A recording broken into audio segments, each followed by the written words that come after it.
Hello, everybody.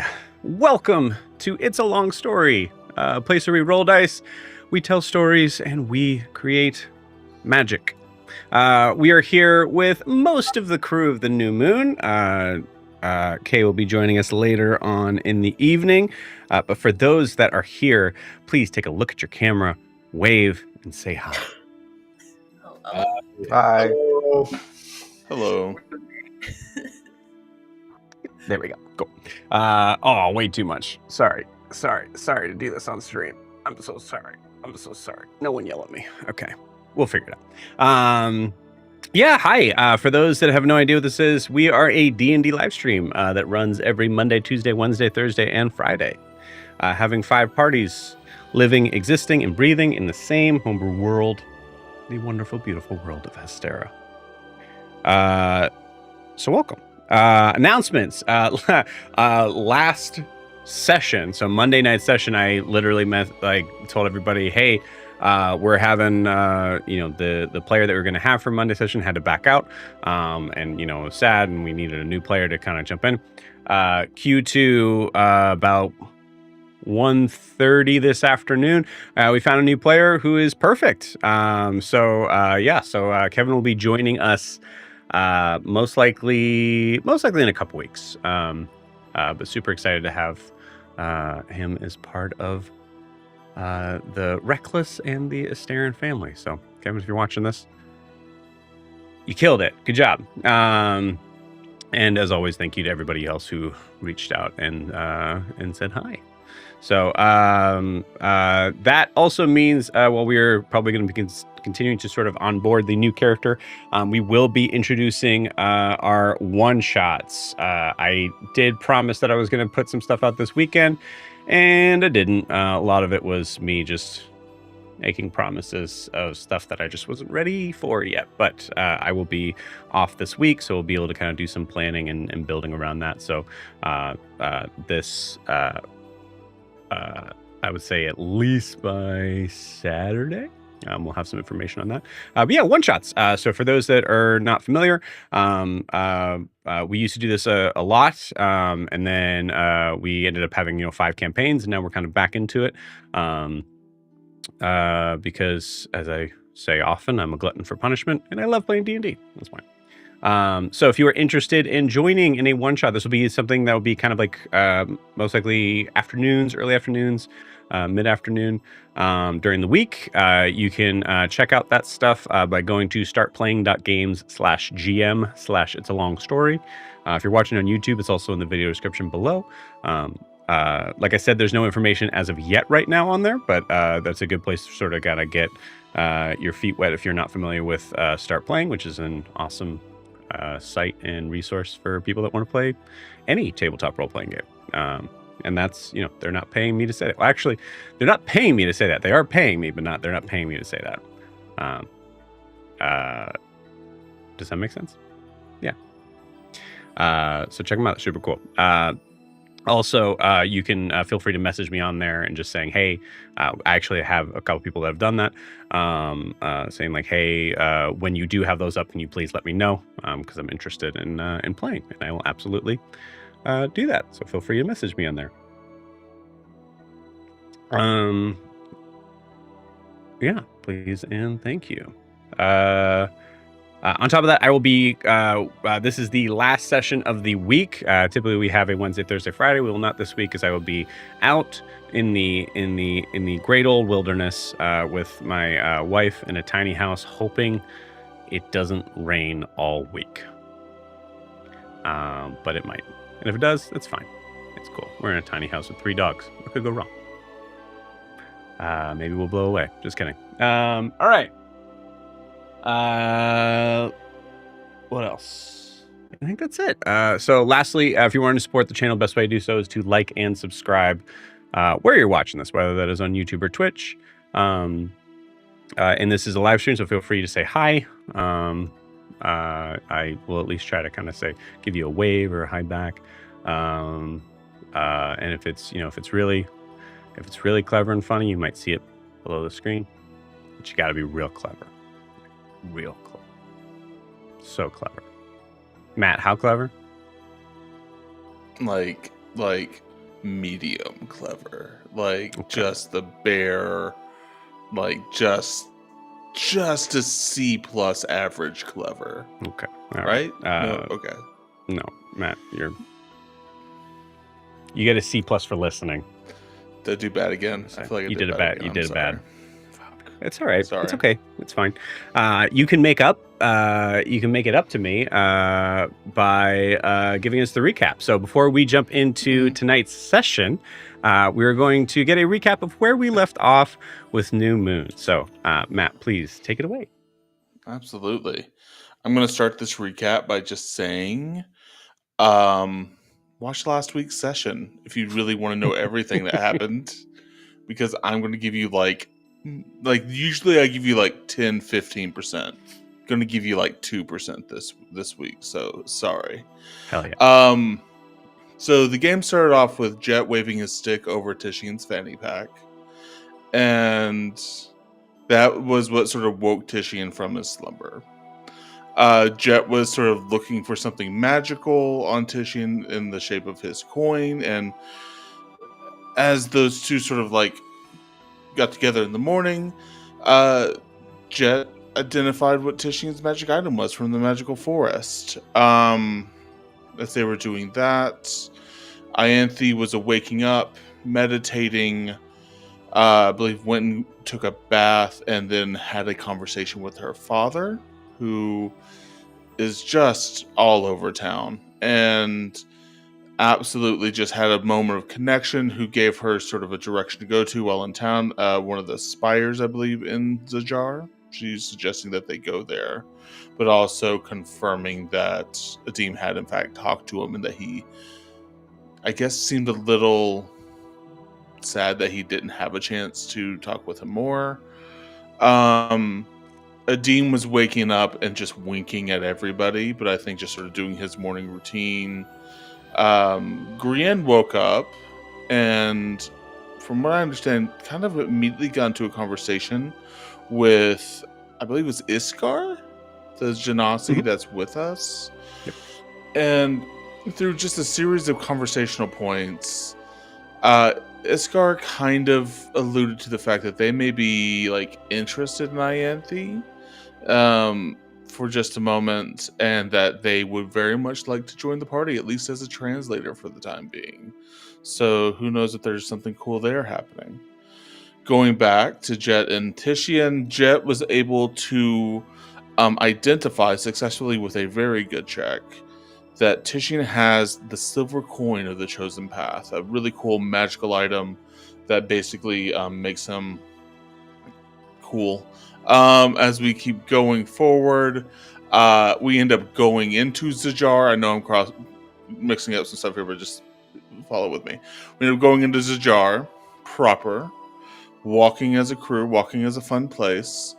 As soon as we hit the town, we start being bombarded. Not really bombarded, but eyes get turned to us, where we see a bunch of other Genasi that are interested in us. Almost all of them, strictly speaking, in Primordial.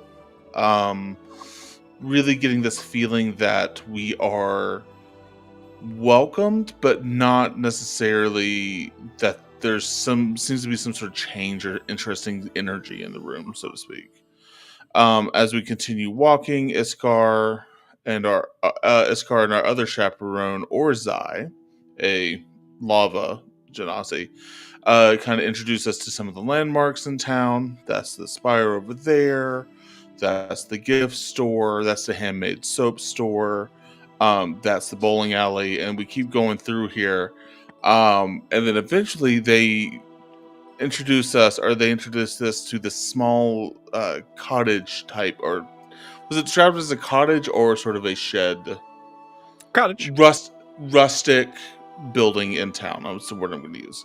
Yeah. Where we met up with an individual by the name of Sirius. Am I saying his name right? Cerilius. Cerilius, thank you. Cerilius, a very intriguing figure. Iskar lets us go in there by ourselves, and we meet with Cerilius, who greets us in the common tongue, and proceeds to welcome us with drinks, and allows us to ask questions, and he gives us a full rundown of a lot of the lore. So this is really where Joe proved that we are his favorite party in all of the campaigns, because he drops all of the bombshells all at once. He carpet bombs us with lore, where we find out that our ancestors are from the moon. The Watchers are watching. We find out about the living lights. They're charged with energy that's emotional. We find out how evil Tal is, but also how evil the Primordials are. We get more information about the Fae and how they're hiding the rods of destruction or creation. And, find out more about Broomhilda and how Cerilius is her daddy, or her dad, her father. Gwar is her daddy. Cerilius is her father. Leading But right either in way, there. sorry, but we find out about that connection and some She'll of that kill really you with her mind. but how touching and heartbroken story that Cerilius has around Tal and Broomhilda, and how they don't get along right now. We ended the session with a lot of just download of this information. And more than anything, to me, the energy that we left with is realizing how small we really are in the grand scheme of things. As, yes, we are heroes, but there are worlds out there beyond our own that we have yet to even consider. So that's the recap I have for you. Again, 2%. Watch last week's episode if you want more. Beautiful. Awesome. Thank you, Matt. I appreciate it. Yeah. That was great. Cool. I think, I want to be clear. You killed it. Very, very good. I think the only thing I would add is, and apologies for Mongoose Crew, because I was about 90% sure that was the name, and then I forgot to check in and make sure. But I believe Broomhilda's mother, who Cerilius was in a long-standing relationship with, his name is Bruen. It might be Bruellen. I'll catch up with you guys on that. But yes, so that was the only thing. That was the connection with Broomhilda. But then finding out that Broomhilda, they both. Well, there's a lot there. But Broomhilda recently found out that Cerilius is not a real father, that Tal is. Cool. Anything else to add, friends? Things that maybe I don't remember was added in that lore drop? Yeah, I think Matt forgot that we also passed the Cronut shop, original home of the Cronut. That's right. Yep. Yeah. I said we go back, but like, there was a couple like turnstiles in front of the store. This is going to be so confusing for Kevin, who's just joining like for the first time.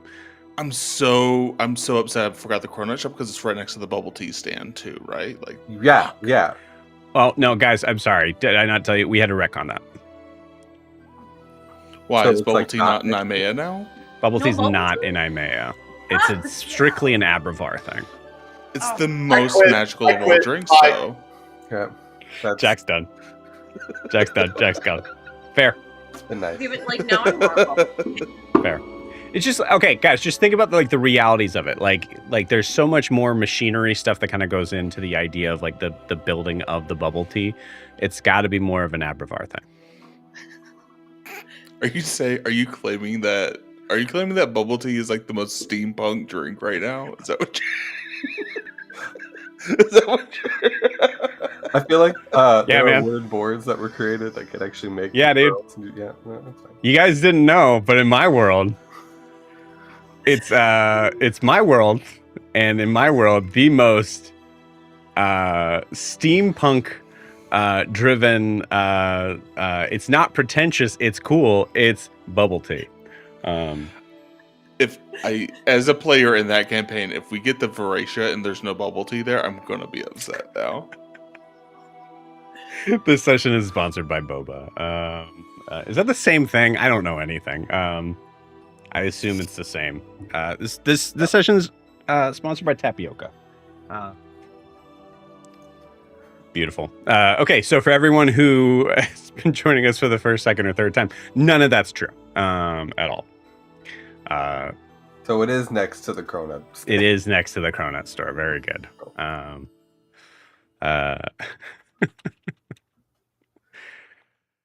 Okay, that's silly. Nathan, calm down.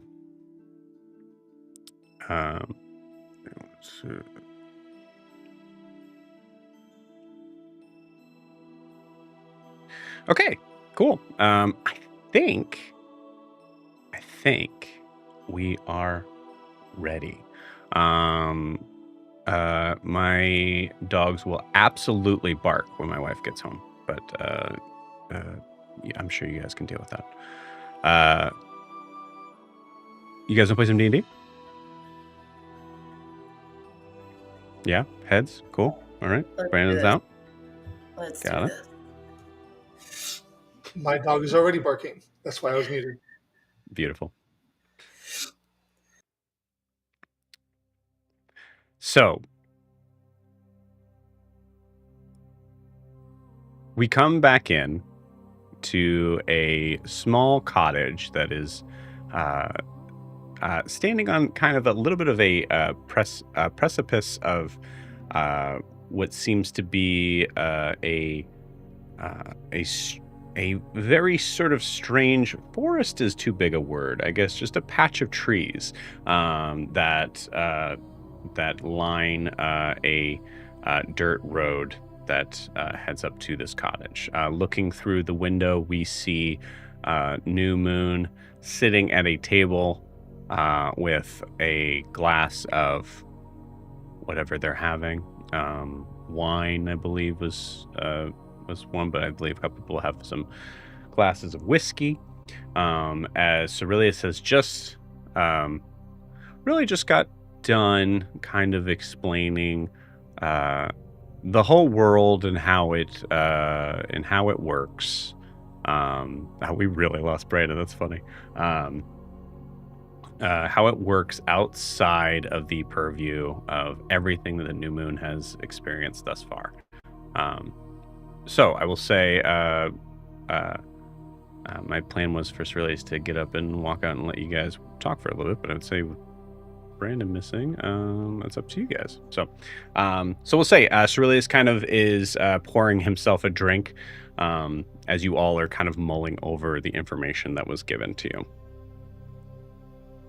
The scene is yours.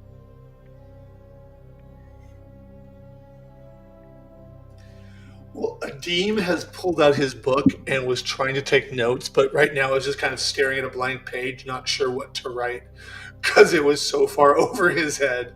He's just looking at it like...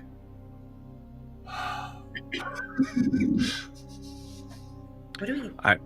I know it's a lot, but I'm here for questions and thoughts. What do we do with this information? Why are you telling us this?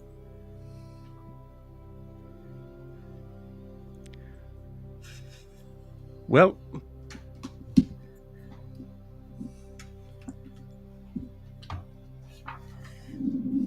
I'll be honest with you. I think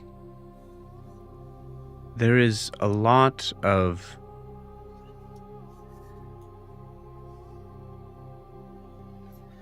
just kind of looks at you and he kind of gives this very big sort of like distant smile.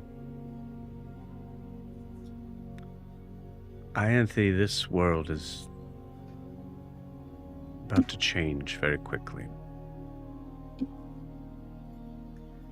I could lie to you and tell you that I fully believe in fate and prophecy and understanding that you all unlocking Zajar means that you all will be integral in its rising or downfall. You see him kind of stare at his glass a little. But if I'm honest,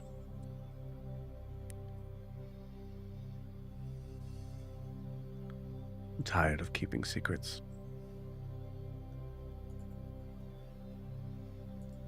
Just be nice to have people somewhere on this planet that knows what I know.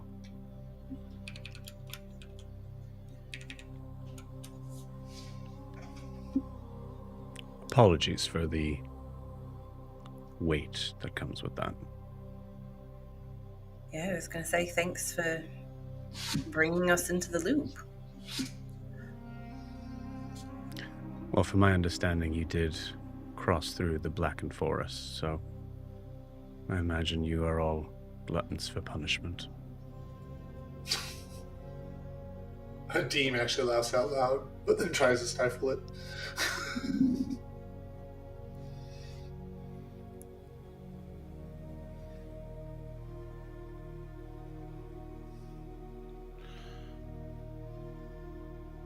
So I'm just confused in general. You're Cerilius. Yes. Cerilius. Yes. I'm Titian. Supposedly.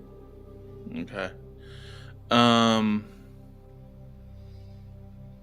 You're expecting us to save the world. Does any of this have to do with, like... Okay, we've been hunted by, like, an army of Leonin for a while now. Like, that's been really the topic number one on the front of my mind. And I know, and he's going to look over to Jet, and I know it's probably top of his mind, and he's going to look over at Ada, and I imagine she's giving it a thought or two herself. We know they're looking for the rod, but I guess, are you saying that doesn't matter now? Are you saying that we shouldn't worry about the roar anymore? Do you even know who the roar is? Of course, yes. I've been here for a while, but I'm aware of Hasimal and what it holds. Titian, I apologize. I have to be perfectly frank with you. As I tried to say with Ianthea, I don't know if you all are the heroes, the ones that will bring Astera into new revelation or extinction. And anyone who claims to know, I would challenge their beliefs personally.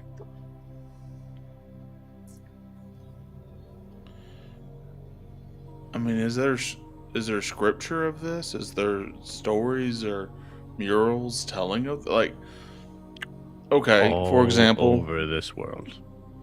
Okay, here's an example. I had a friend once, little fella but ferocious. Loved him to death. He's like a brother to me. But there was one time he got really interested in a painting on a wall, and that's kind of where he first heard about the rods and kind of where some of this started. But it felt like it had some sort of implications for how things shake out. So are there other ones of those of like a, I don't know, green and blue genasi with a deadbeat dad, or is there one of like an angel boy that flies around? Like, should we be looking for murals right now, or? I don't know if there will be any specific significance of specifics that will sort you all out as the main ones. Someone who is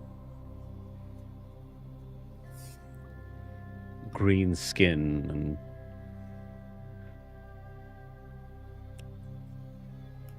floppy ears. You could have said Great Mane, but okay, fine. Great mate. I have chosen a long time ago to to not hold on to those things, but one thing that I do believe is true. Change is coming. We are circling something faster and faster. And whatever comes at the end of that,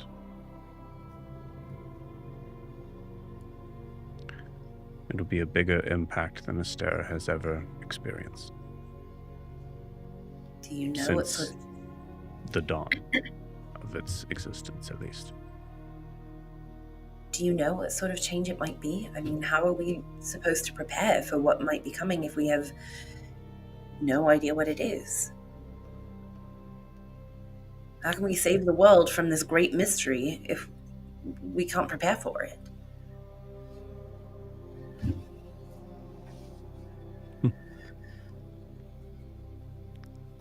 It's a fair point. Speaking of prepared, I'm getting a.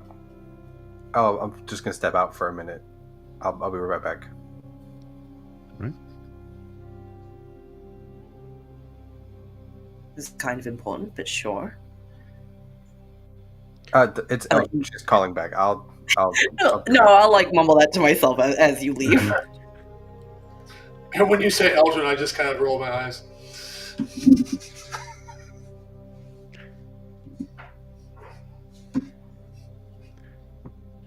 I wish I could be of more help. I am here for questions, information, things that may be important to understand on the things of the beginning of Astera's timeline and all that. But as far as the end, it seems that the end is not...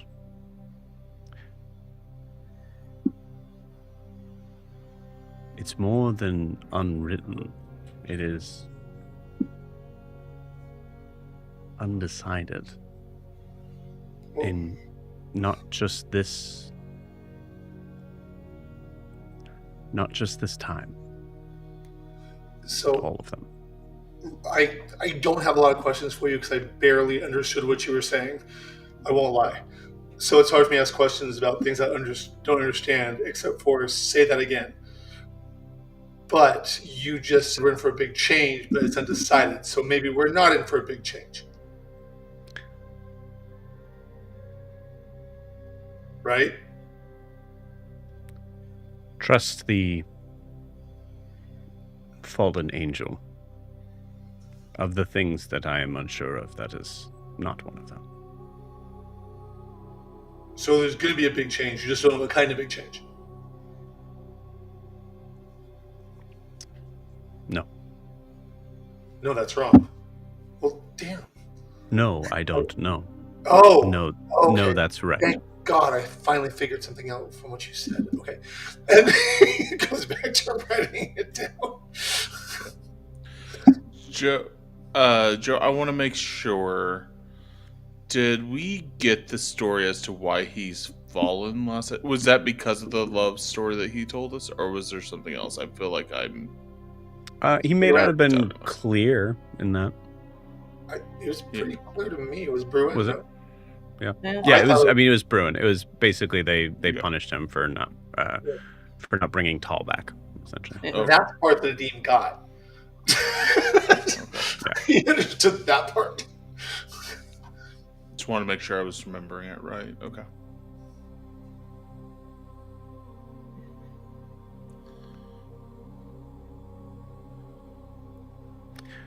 More wine. Oh my God, yes. I'll have some of that whiskey if you're throwing something. If we're throwing liquid our way, I don't think wine's cutting it right now. I'll see what we have.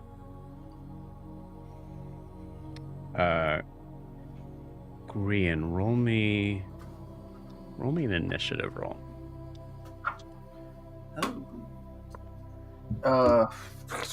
What's that? 12? Yeah. Total of 12? Correct. Okay. Roll me a perception check. Much better. It's a nat 20 for 25. There are certain things that you're having a conversation with that on the based on the conversation with Eldrin on the one side, there seemed to be a lot of flack being thrown Cerilius's way. In that conversation, Grian, you were actually very careful in how you voiced that, but I will say you noticed that Cerilius is behind you in that moment. Just walking past. So I'm outside, and he's walking past me. If you're outside of the house, yeah, I would say he's probably past the window. Okay, yeah, because I was outside the house.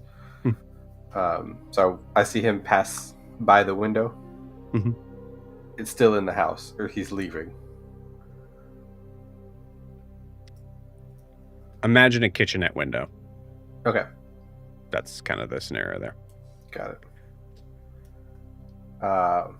What can I see him doing through the window as I'm multitasking, talking to Eldrin? It seems he's just going through some chores. Okay. Then opening a cabinet. I'll just turn my attention back to Eldrin then. Okay. For the rest of you, you guys have a moment to yourselves. Okay. Can I just be the first to say what the fuck is going on here? What is this? I can't make heads or tails of it other than we might be important and things are going to get really bad.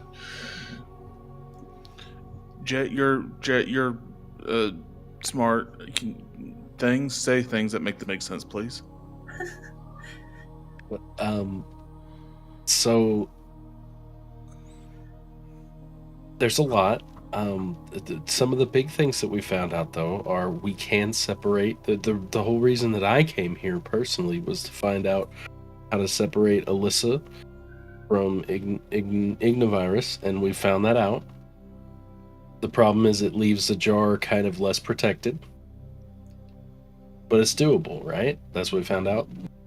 So that's one thing that we can do. And then maybe that prevents them from being released, right? Because you have to get so many of them in the same place, right? So we can at least stop one big bad from happening. Isn't that the goal? Try to make things better than they are?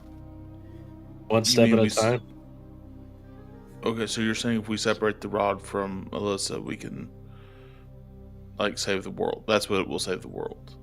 Well, not necessarily, but you have to have 3 of the rods together to awaken one of them, right? And release them.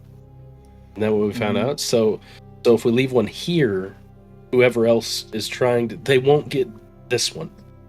We can stop them from getting this one unless they come through the woods. And if anybody wants to go through the woods, they could just have it, because I don't ever want to go through there again. That leads to a second question. Are we for sure that this guy is a good guy? What do we really know about this guy? He's just an old man living in a shack in the middle of a weird city with Genasi. How are we so sure that he's actually a good guy? Well, I mean, he's an angel, right? Most angels are good, right? They mean to do the right thing. I mean, they don't always, but like he said, he fell in love with someone, and that caused him a lot of turmoil.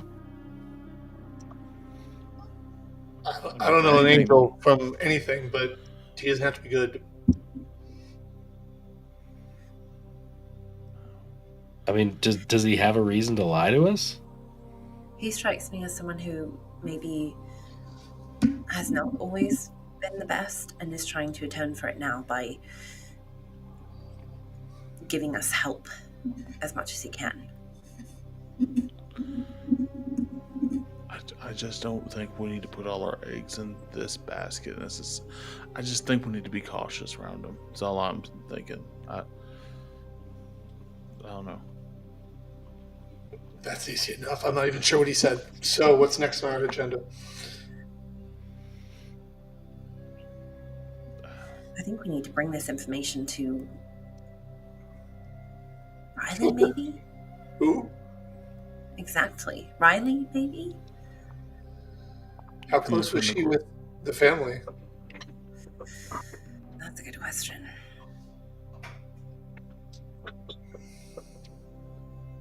Maybe she doesn't know what happened. Maybe she doesn't need to know what happened. Or maybe she does. I'm not so fond of the idea of looking after a forest creature to protect somebody who a group of forest lovers is after.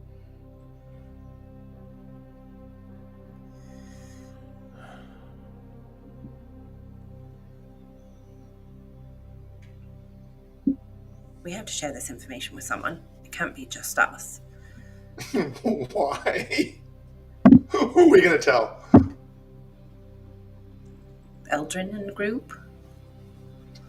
Didn't he just say he was getting a call from Eldrin? She probably knows him. Maybe he should. Gran's not very good at keeping secrets. He's going to spill the beans faster than anything. Well, we said, Anthony said we should tell somebody. Well, someone's being told. There you go. Done. I hate to interrupt, but I think now is the time where we try to gather allies for what's to come, right? What's coming? We don't know yet, but something's coming, obviously, right?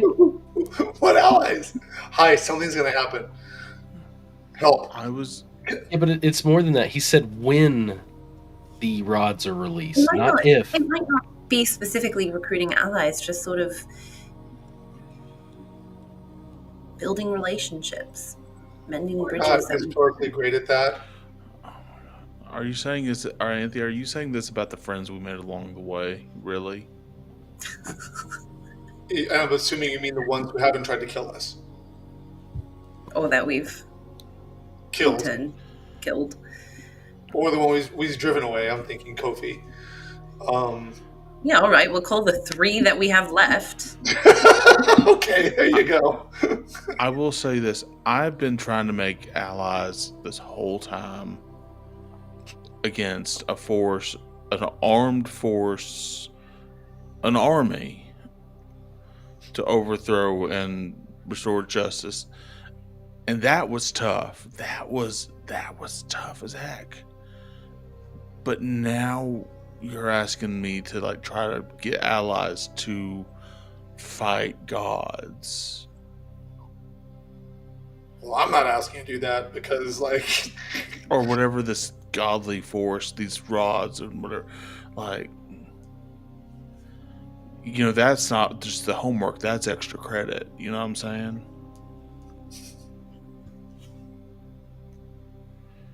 Well, I mean, we do strive for greatness, right? I mean, look, so people that we could talk to potentially to help us if something were to happen, because technically we can move people around now, right? Sort of, yeah. Grand can.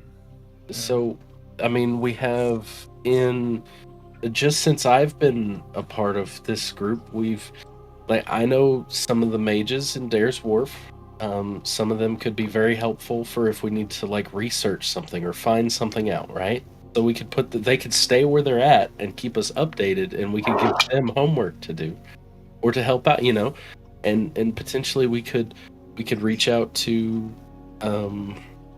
all sorts of different groups, the people that want to fight the shifters, right?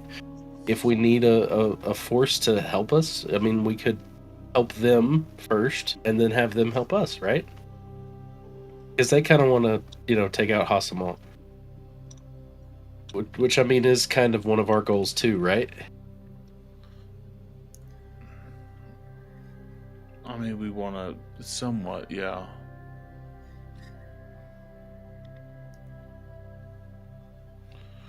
I think we just pick one thing that we want to do next and go for it, you know?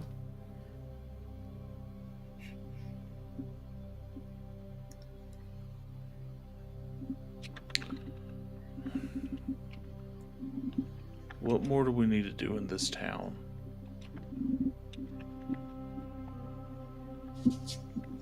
Well, at some Unlike point we with- need to bring Alyssa here, right? Yeah. I'm looking all around like at folks. I mean, should we go shopping for supplies real quick and then bring Alyssa here? Sorry. That's- Who is Alyssa? Oh, it's my niece. She's wanting to be an adventurer, and She's the rod. I don't want to bring her here because she's missing a foot and only has practiced with a wooden sword before, so she's Okay. woefully ill-prepared. This is difficult What? because you're trying to be funny, but it makes me think that he's right, and I assume he's not.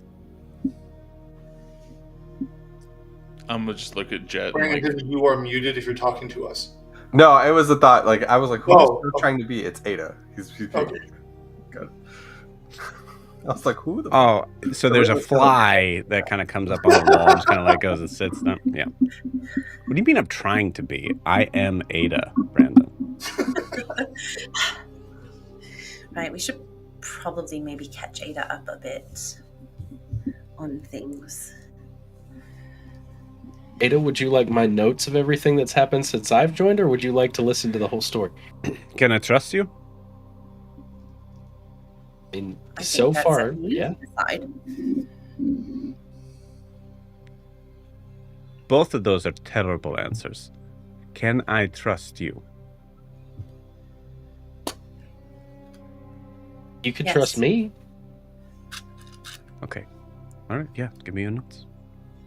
Jet pulls out pages and just hands them over. It's like all chronological, like dated with like bullet points. It's literally Beautiful. like a spark notes of everything that's happened since he's joined the party. How good is Jet's handwriting? Jet is a expert in calligraphy, so his handwriting is perfect. And it's in 3 different languages. All languages that he knows, he writes it in each one. So you notice, like, I think Tish and Deem, you notice that Ada is actually flipping pages rather quickly, considering how much lettering is on there. And there's a good chance from your vantage point, you're looking at this like, wow, Ada reads really fast. And the reality is there's 3 different languages that are in it. He's shivering one of them.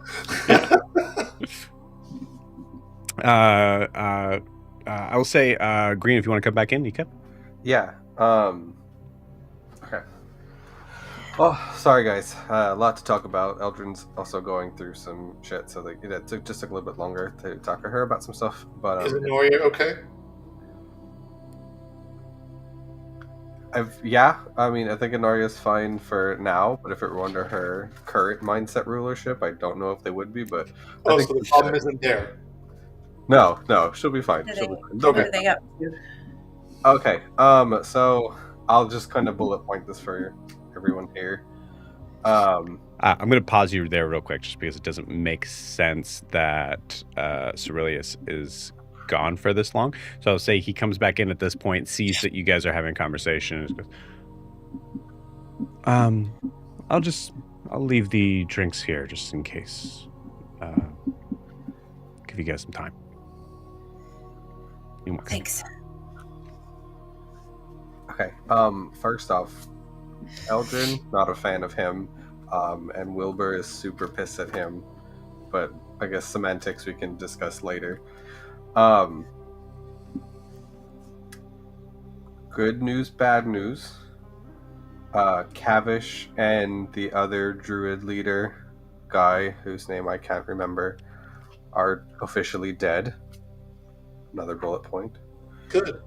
Good. On that same note, so is Ewolf, but Eldrin said Persona helped his soul move on. I'm assuming that's her god person because she's a cleric. I've heard of Persona, right?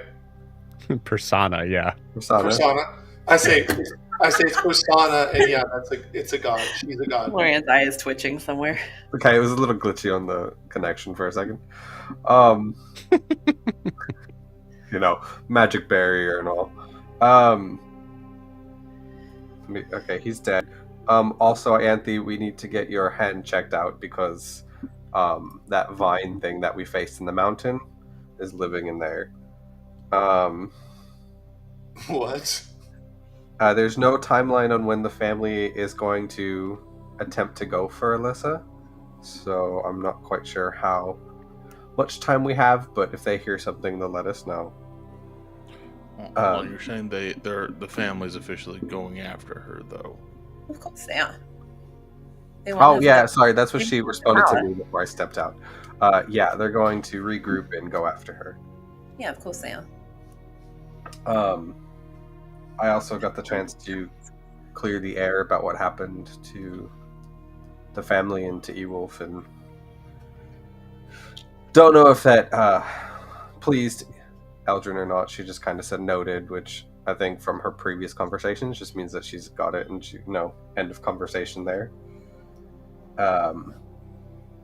The bigger things on the list is that there might be a primordial in a city called Maybelline. Maple Where Leafs. is Maybelline. Where is that? Jet. No, I'll say Jet. Give me a history check.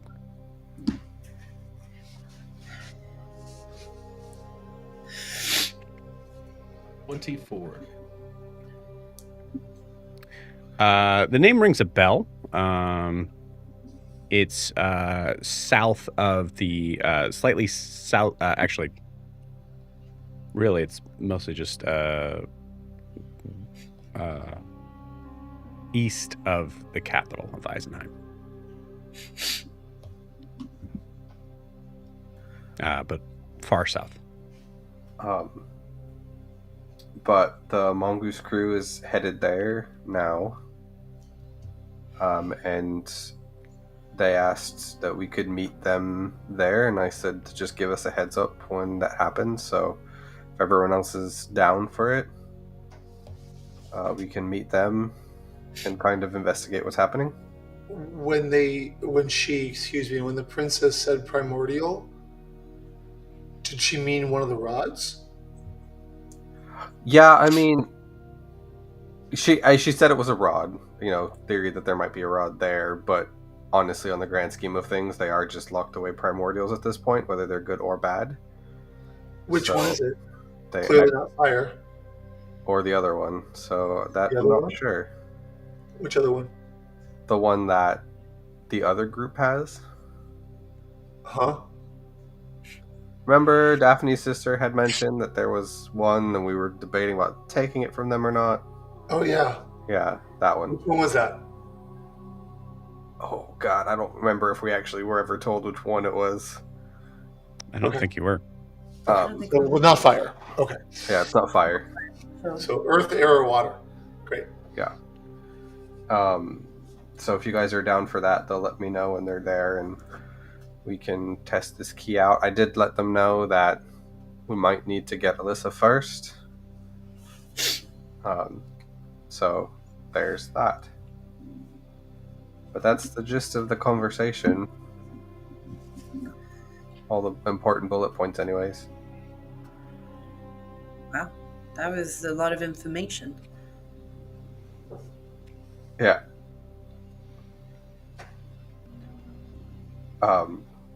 So, real quick recap. Primordial and Maple Leafs. Cavish and the other guy are dead. And Ianthe's hand is cursed with that godforsaken vine. All right, announce it to everyone. Is it a curse?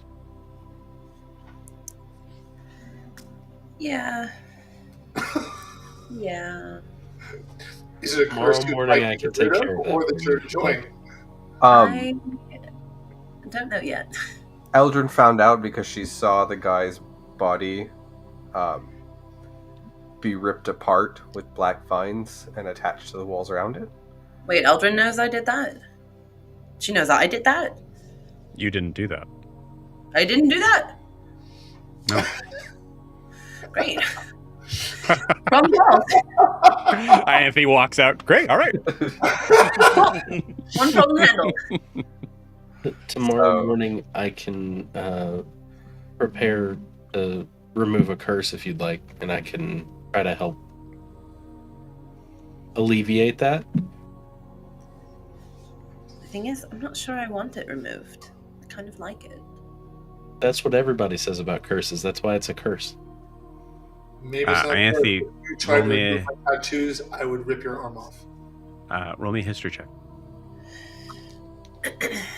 Hey, I don't think I'm very good at those.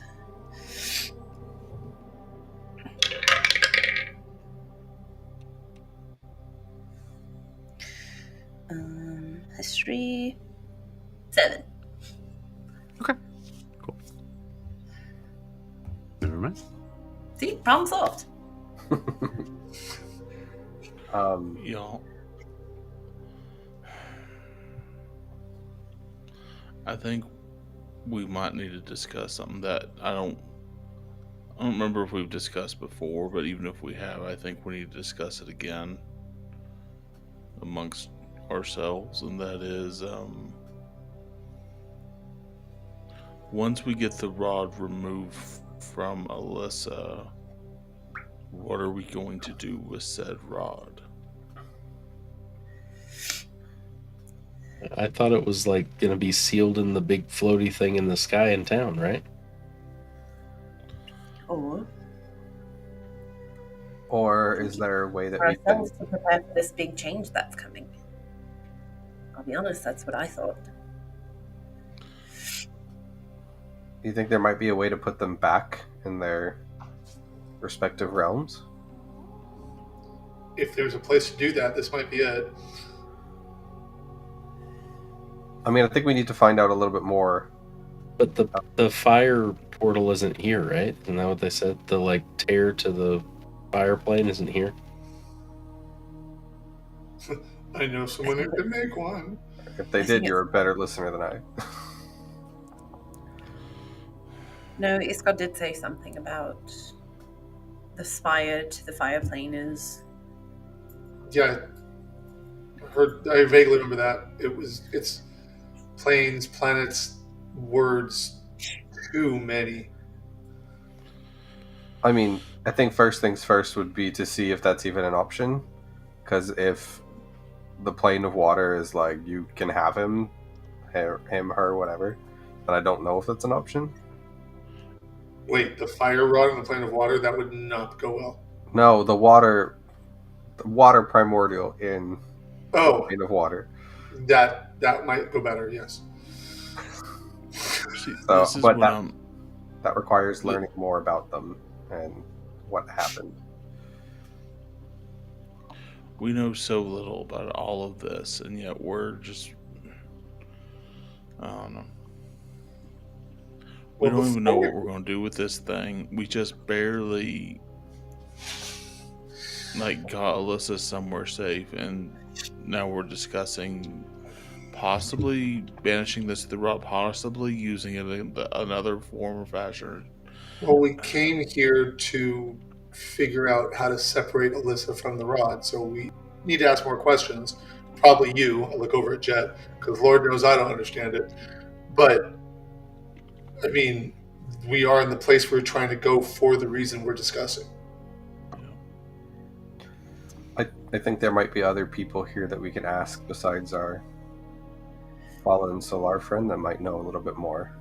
Yeah, I mean, I'm assuming he's outside, point outside to Rock Lava Guy. I'm like, he's part fire, there's got to be fire people here, he can't be the only one. You guys have seen a decent amount. Okay, so then I just wave out the window. No. I'm sorry. I'm saying you've seen a decent amount of figures that seem Fire to people. have some correlation to fire. Right, Yeah. so I'm like, wave out the window, like, there's plenty of people who are fire-based. Maybe I see what you're saying. knows. Yeah. and whether it's one of the individual regular people or if they have some kind of hierarchy system that we can go through, or There was that person that Iskar said we had to talk to. Hold on. I'll find it.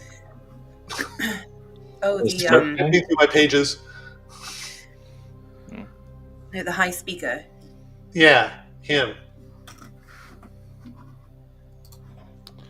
I also have vague memories of when we were walking into town, there seeming to be some sort of military type tent that was outside, which could speak to some sort of hierarchy as well. Out of character. I vaguely remember you saying there's like a tent there. I was only saying the war tent to give you an idea that it is not like a town. It is more like a trading post sort of thing. There is no war tent. Gotcha. So there's no military presence here. There's there's zero military presence here. Why would they need it? No one comes here. Right. just a bunch of people who can bend the elements. It's it's fine. A whole town of avatars. Yeah. Right. Exactly. Okay. So I mean, if we don't have any other next steps, we could find people to talk to. It sounds like we should just start walking the town and then go from there. Do we want to split up and just come back together later on and see what we can, That I guess, never download each other? ends well. Well, I mean, I'm I not think you're right, hallucinating actually. the afterlife I- this time, so I think I'll be better in this town. I have a way that we can keep in touch with each other. What? Besides, I have a way to. Well, a little more subtle. If we want to be subtle about things. Why? AKA, I have a cool spell and I want to use it, okay?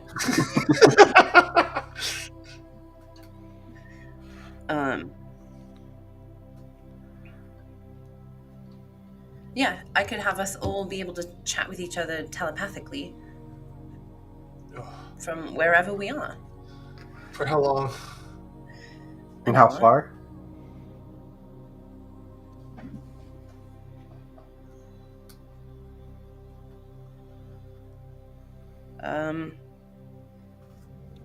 It doesn't matter.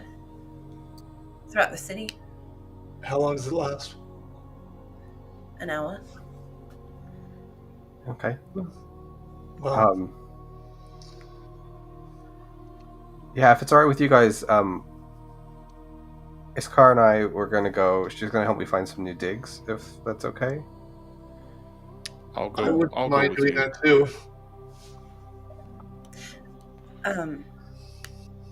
Ademo, I was hoping you could come help me with something.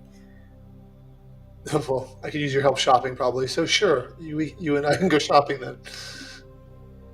Yeah, all right. Do we want to go shopping first and then break up into teams? Sure. Okay. Okay. Alright. Um, Let's go get shopping it new is. outfits. I'm gonna at least tell them that we're leaving first. Jesus, guys. Oh, yeah, he was relatively nice. Why wouldn't we? Mr. Cerilius. He's not in this room. Great. We'll say you go find him. Yeah. Just knocking on random doors. Excuse me, Mr. Cerilius. Yes. We're actually gonna head out. We've got some things to take care of, if that's all right with you. Mhm. Okay. I appreciate all of your information that you gave us. Just one quick question before we go. Is there anyone that we can talk to here about the ancient primordials, the rods, as we all have come to call them? Though I don't know if they're quite destruction at this point.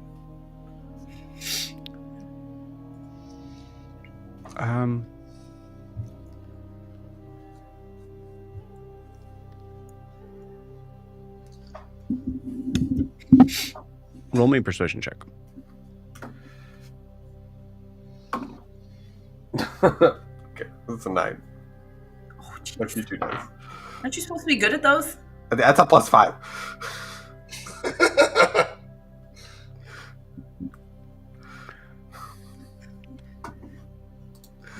Do I have people that you could talk to? Or other people here that you could talk to? Yes, of course. It's up to you to make the choice on who to believe. There's no one here that might be from the time when they were trapped.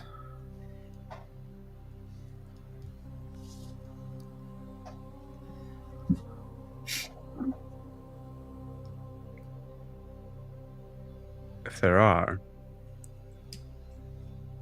it would be one version of a very complicated story. Okay. But that's up to you to decide who's telling the truth. Okay. And as I turn to leave, I turn back around one more time. Sorry, one last question. I know of... Oh, fuck, I don't remember this guy's name. I'm going to say the Rock primordial name. And I know... Oh, the primordial. Horror's Sorry. Eye? No, the No. big dude. The... Ignivirus. Oh, the rod. Yeah. Well, Ignivirus is fire. Ogre Monk. Right, his Earth companion. Ogremok. Yes, thank you, that's it. I know of Ogremok and Undaluth and Ignivirus. Do you know the name of the air primordial, the last one?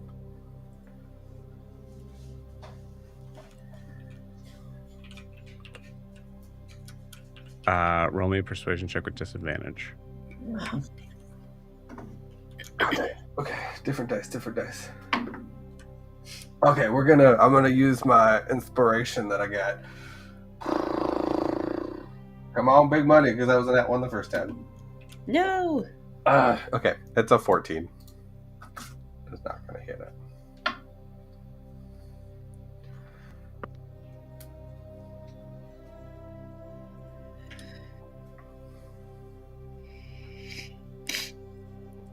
Where did you hear that name? The 3 names in a book.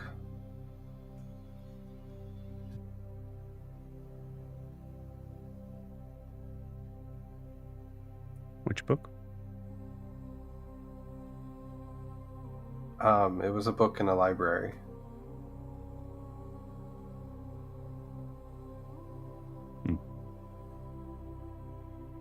Ignivirus, however, was more firsthand. Yes.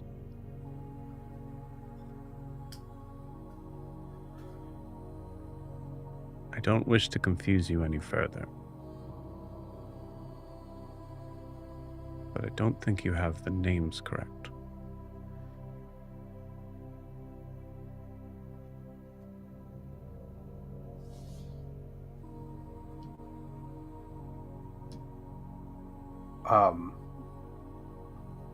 Which ones aren't correct?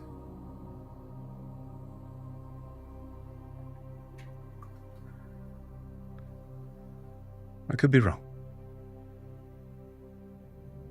Why, what names do you know? I will just tell you that Ogremok was something entirely different when I was younger.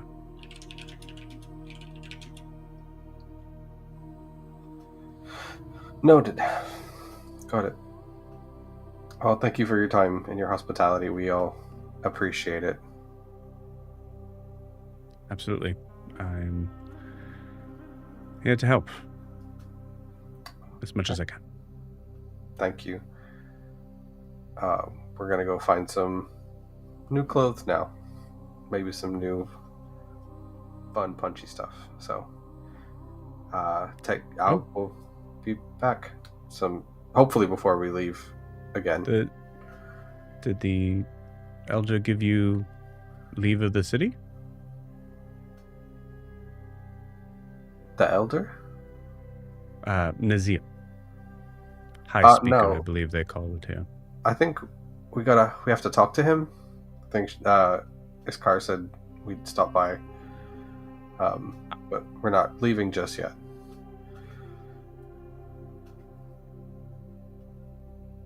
All right. Okay. And with that, I'll return to the group. Okay.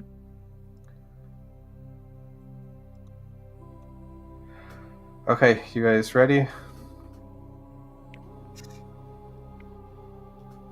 Yeah, let's go. Sure. Where did Iskar and Ozai go? They said they They're were, waiting right outside for you guys. Oh, okay.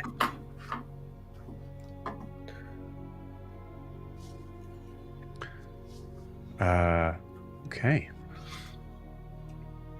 As we're leaving, I'm going to look at Jet and just, hey, in your notes, the names of the primordial, put a question mark next to Ogremok. I don't know if that's right. But maybe since we're here, maybe Iskar can help us decipher a little bit more of that book. Maybe it's a weird mistranslation. Okay. We still have that book, right? Should be in the bag. Okay. Interesting. Very.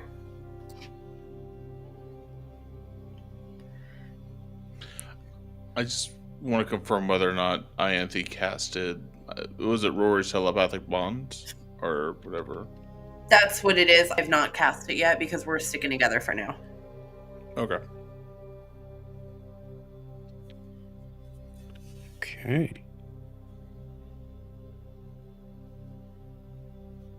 All right.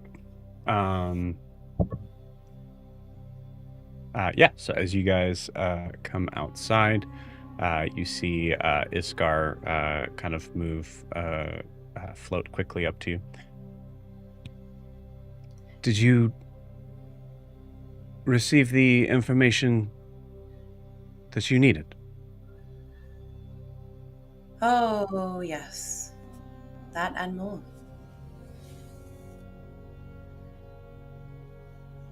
Sorry, we're still processing everything that Cerilius told us. Of course.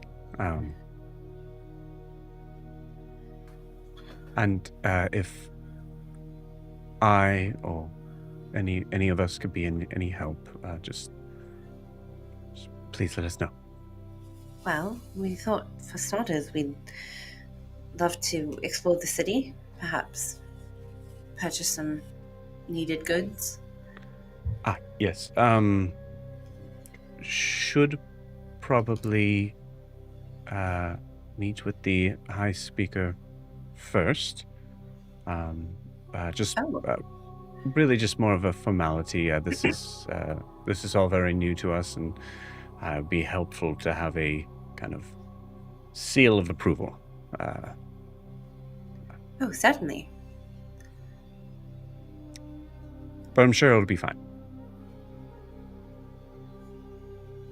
I trust you. Anybody wants to give me an insight check certainly can. Yeah, I'll do that. Can certainly try. I will definitely do that. Motherfucker. Okay. 11. 2.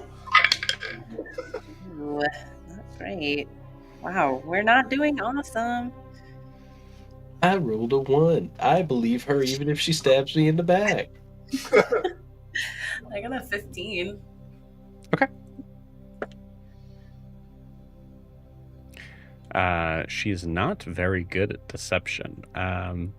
Great. She seems very eager to know, to talk to you about what was discussed. You get a sense of expectation.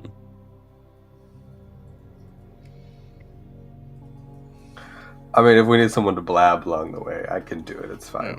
That's what I do. Does only Ianthe pick up on that, or is there? What did you get? threshold for that? An 11. I got Yeah, 15. Okay.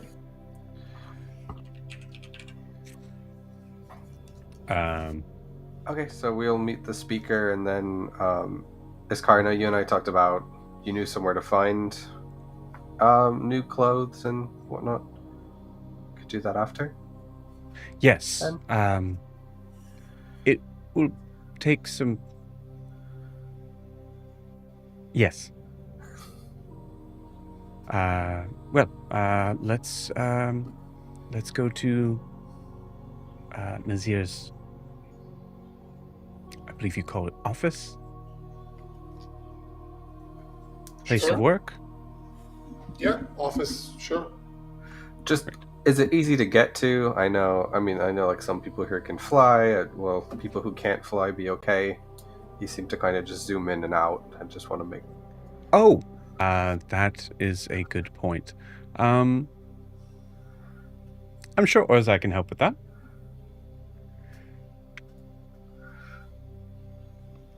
You see, you hear a momentary sort of language of Adim. You hear just 100% just Iskar asking, could you create a platform for those that can't fly? Oh, good. We're flying. And you see him nod. I will gently take Ianthe's arm and bring her to the center of our group. Thinking that if there's a platform, she'll be near the middle of it. Do we have to fly? I mean, I will. You guys don't have to, but I will. Do we have to go up high? Oh yeah, he flew from the sky. We probably have to. Man, I hated every second of it, and I don't want to do it again. Adim, as you pull Ianthe to the center of the group, you see just this hint of like kind of like cocked head at that from Iskar. And it wasn't a pull. I'm gently guiding. I'm not grabbing her and yoinking her. I'm like, hey, why don't you be over here? Yeah. Still. That's fine. She can look at me. Yeah. Well, let's head on out. Here we go. And leads you once again through the city. As you do, I would like everybody to give me a perception check. Because you're once again moving through a vast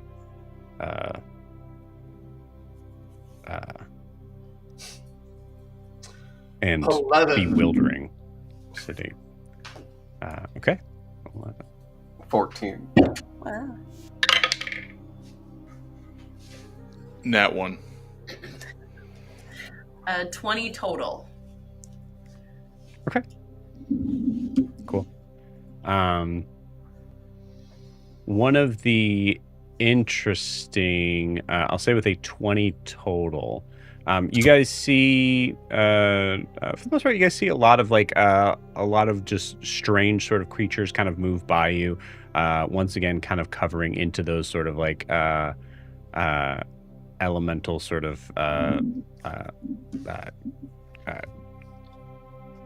fusing of elements. Sorry. Ianthe, you see someone that does kind of stick out to you. Seemingly female, average height, but maybe like 5'10", maybe a little taller, so 5'10". Seemingly made out of what looks to be glass and fire. This like colorful sort of array of glass, and you see moving out in front of her, almost as if it's a familiar that is like that is always kind of staying around her. Is this blackened flame?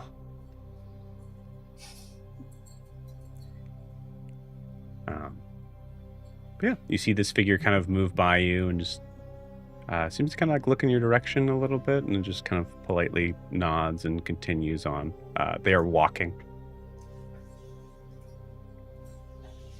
He's gone. Yeah. Yes. Who is that person? I've never seen I've never seen a person like that before. Oh, yes. That is Eshru. Eshru? Yes. She is the head shaper. What does that mean? Well, some of the structures and things that you see here require a lot of materials and designs, and she is the one that forges them for us, if need be. So she built a lot of this? A lot of this was here before. Ever since, I assume Cerilius gave you some idea that there was... When things landed here, a lot of the pieces, technology, all of that is what we borrowed. But there was some need to fuse some things together, and yes, she's been very implemental in the upkeep of this place. She's clearly very skilled. Yes, she is. Well, this way.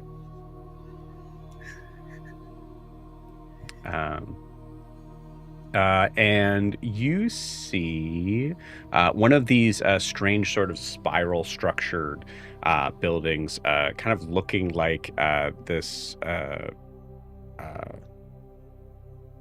stalagmite, but hovering about maybe 35 feet off the ground. You see there are what looks to be like open sort of windows that there's no like glass or open or things like that. You see figures that are kind of floating in and out from the building as it seems to rise to probably about maybe 400 feet in the air, right around there, the top. All right, well, here we are. Can any of you naturally fly, or do we need to create stairs for all of you? I can fly. Okay, great. Well, I guess it doesn't truly matter. Orzai, if you could.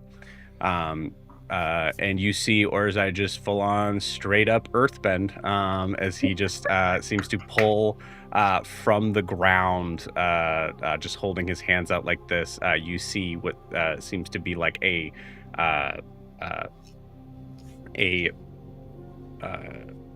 I would say it kind of like looks more like the structure of like a slanted rock that is like jutting out from the earth itself, that is given just enough space for you all to walk up. You see there are figures that like that seem to kind of move around this, and some of them seem to be confused by this new structure that's here, and then kind of like stops, points, seems to whisper to themselves, that sort of thing, is seeing that it's you all.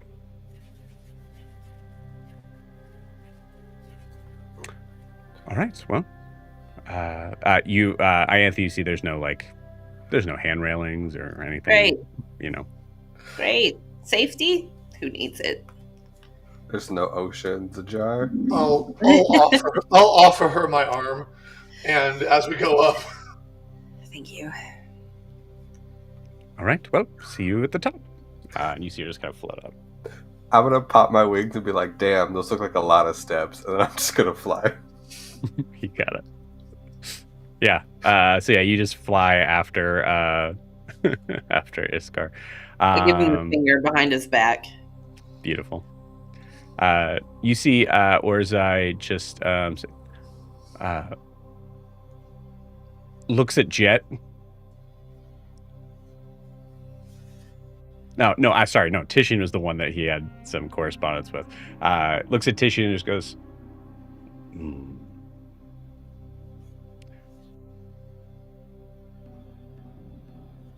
help.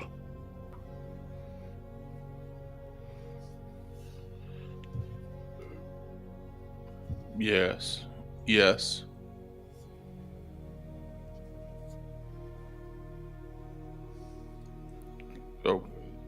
Okay. Yes, and I'm just gonna like take one step. I'm gonna put one foot on the steps and like pat him down, like sort of like step on him real for assurance in front of him. Like, yes.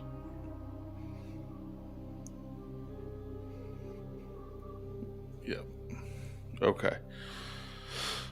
Weirdo. All right. I can't wait to find out that he speaks common this whole time. No. I'm gonna save my wings for later in case I need. Yeah, Titian, I'll say as you start to walk up, you see he seems to be staying behind. Okay. I will just walk up the stairs. Am I who? Yeah, I'm just walking up the stairs. Yeah. And again, this is not stairs. Just for like a clarification of the RP of this moment, it is just a straight like. It's just a ramp. Yeah, it's just a straight granite ramp. I'm walking up the ramp. Yeah. Cool. Awesome. Okay. As you all come in to this area, you guys hearing the music okay? It's pretty light for me. Yeah. It's quiet, but I can hear it. Okay, cool. Let's It's give good it a little bit of a ambient bump. level. Yeah. Cool. As you guys are walking in, this is, I'll say for the players, it looks ironically similar to like a skyscraper style building on the inside. You see that there is a central sort of structure that seems to be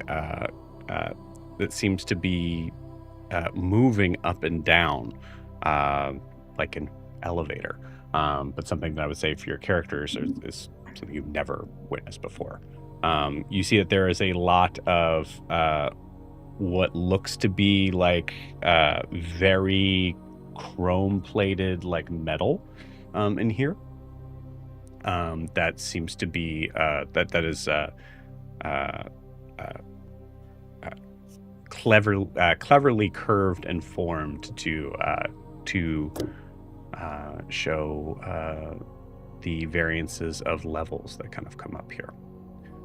Counting, I would say you probably lose count.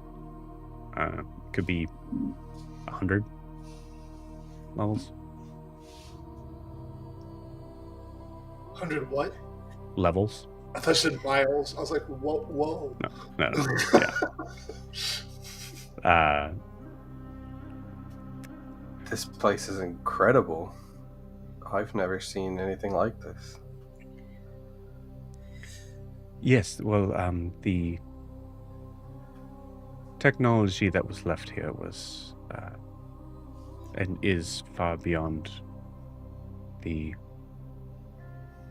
what we know for Astera to be aware of. Do we get to ride the thing going up and down in the middle? Yes, unless you'd like to fly. Oh, no, I want to ride the flying rock. And I'm going to put my wings away. I mean, how often do we get to say that we did this, right? This will be fun. Yes. It's been a while since I've been on it, but I believe I know how it works. So let's. We have to go to the top. So let's all get in. I just pat Ianthe's hand on my arm gently.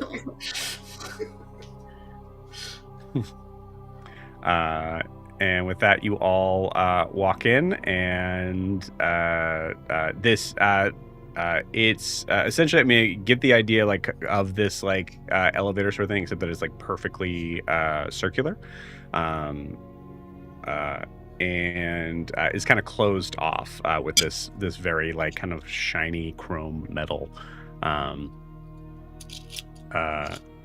As you walk in, there is a door that closes, and there's a momentary sort of pause. I want to watch how she makes it work. You see, I'll say, Adim, you see in this moment, she seems to have forgotten that it's her. Is it completely closed in, or is it like glass and then just like a metal door? No, it's fully like metal chrome. Oh, damn. Yeah. So Adim will prompt her, go, so what do we do now? This is really interesting. Oh, yes. Sorry. I believe the mechanism's around here somewhere.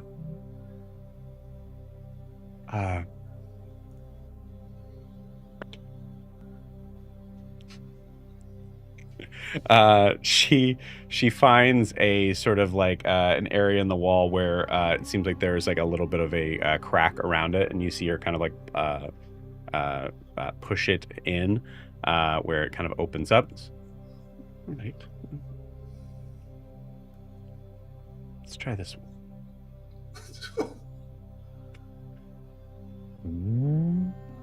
You guys hear this like kind of like strange sort of vibration that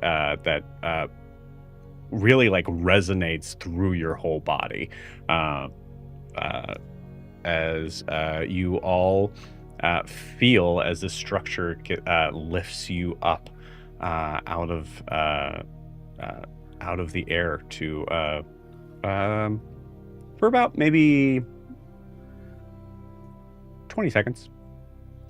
And then you see the door open to nothing. Just the open sort of like open sort of area. You see that there is a level that is across from there, but there is no bridge connecting. Nope, wasn't that one? Ianthe, you see, like you can look straight down. Yeah.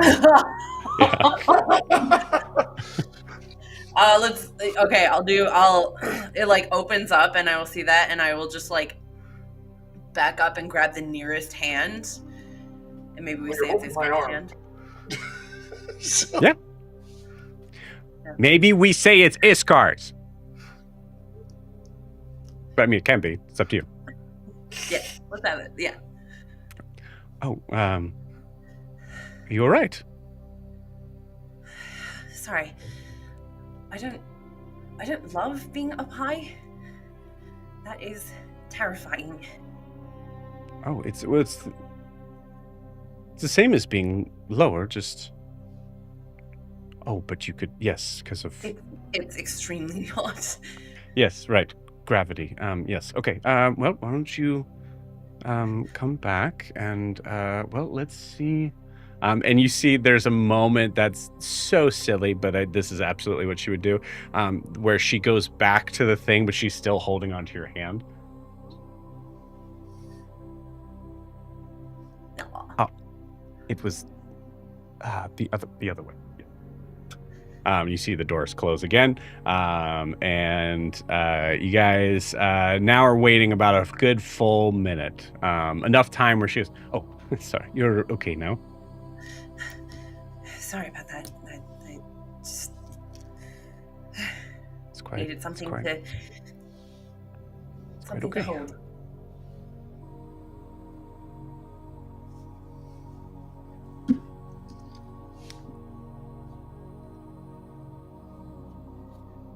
God, you know what would love this? Bix. That is true. Is that an entity? He's a friend of ours that loves to tinker with technology. He'd probably be trying to take it apart by now. Learn Just how it midair. Well, it'd be difficult to do that. One would have to have the right tools, I suspect.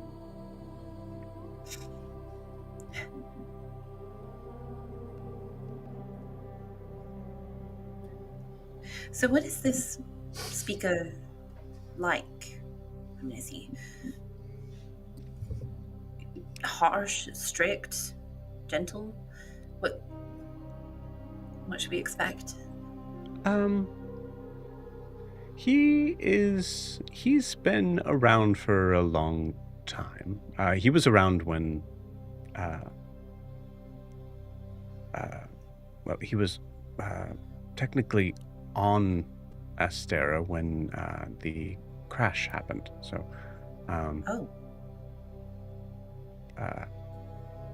so he would with that he's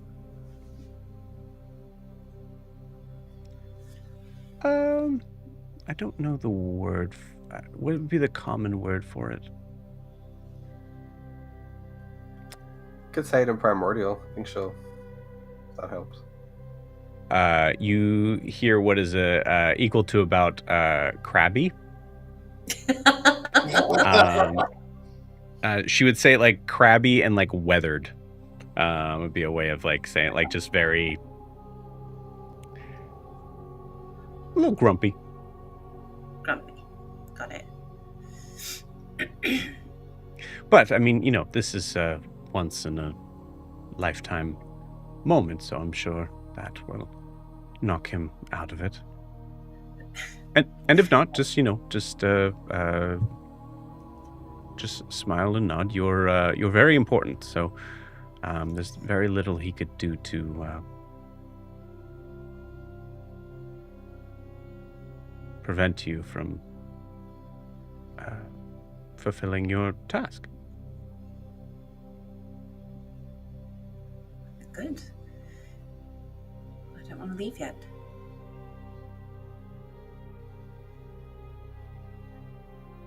Anthony, you get that same sort of feeling that you got before with Iskar on the idea of the leading sort of statement there. No.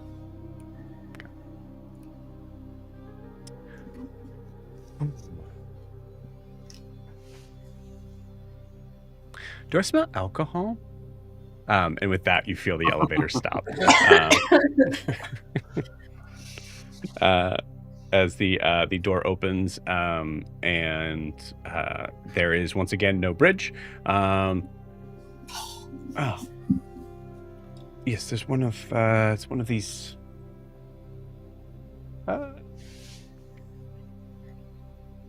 One of these buttons, and you see she pushes something that opens the back end, so the other door opens. I'm rolling like crap for her. No.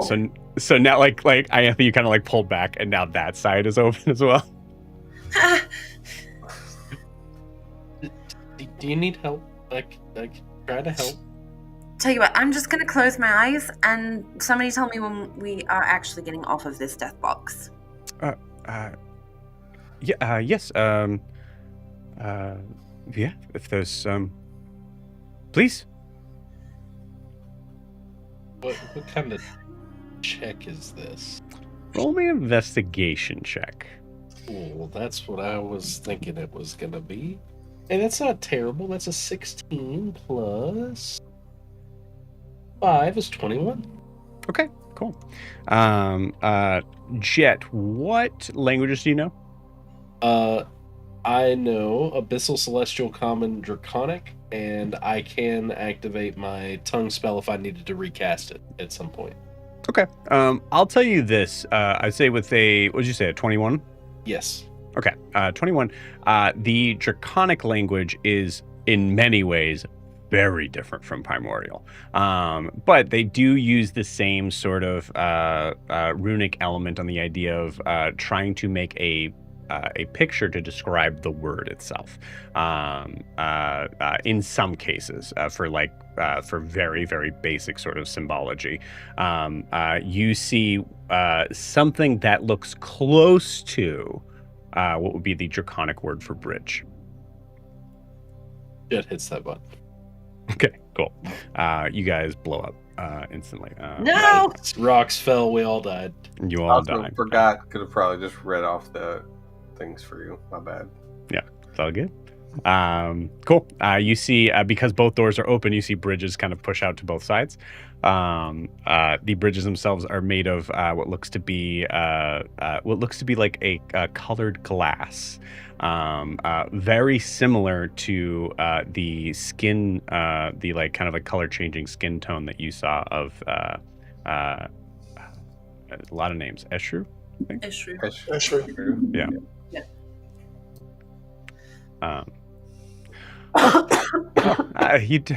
You did it. Like you. Made it. Yep. Yeah, So this button here looks like a bridge, so I just pressed it. Oh yes, that would be that. Yep, that makes sense. And you see her just look very embarrassed at that. Right. Well, let's all cross past the glass bridge. Go out the back. No, Or- sorry. Forward this way. Yep, I did not mean to open that. Yep. It's okay. I've never been in this kind of thing before, so you're doing great. Good. Yeah. What else in here? I think Yeah. maybe keep your eyes closed. It's a Okay. glass bridge, so it's see-through, and I think that's a good idea. yes, we're about like 500 or so feet up. Oh, don't tell me that.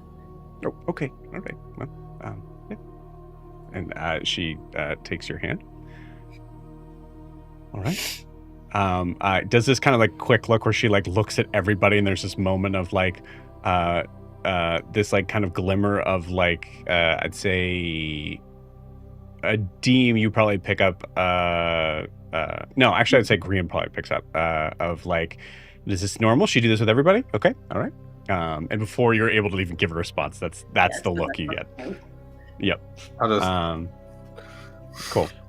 How sturdy does this glass bridge feel, Joe? Give that's a good question. Give me a perception check or survival.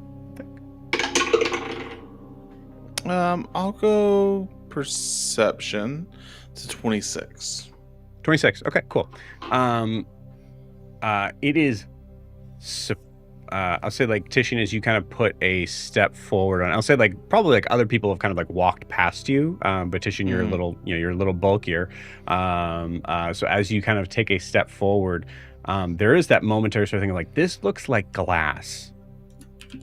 Glass is not very strong. Like, so there's that kind of momentary like waiting for something to crack, to break, like even the like the simplest sort of nothing. It feels totally solid. I'm gonna jump up and down on it a couple times. Oh, you. Okay, you got it.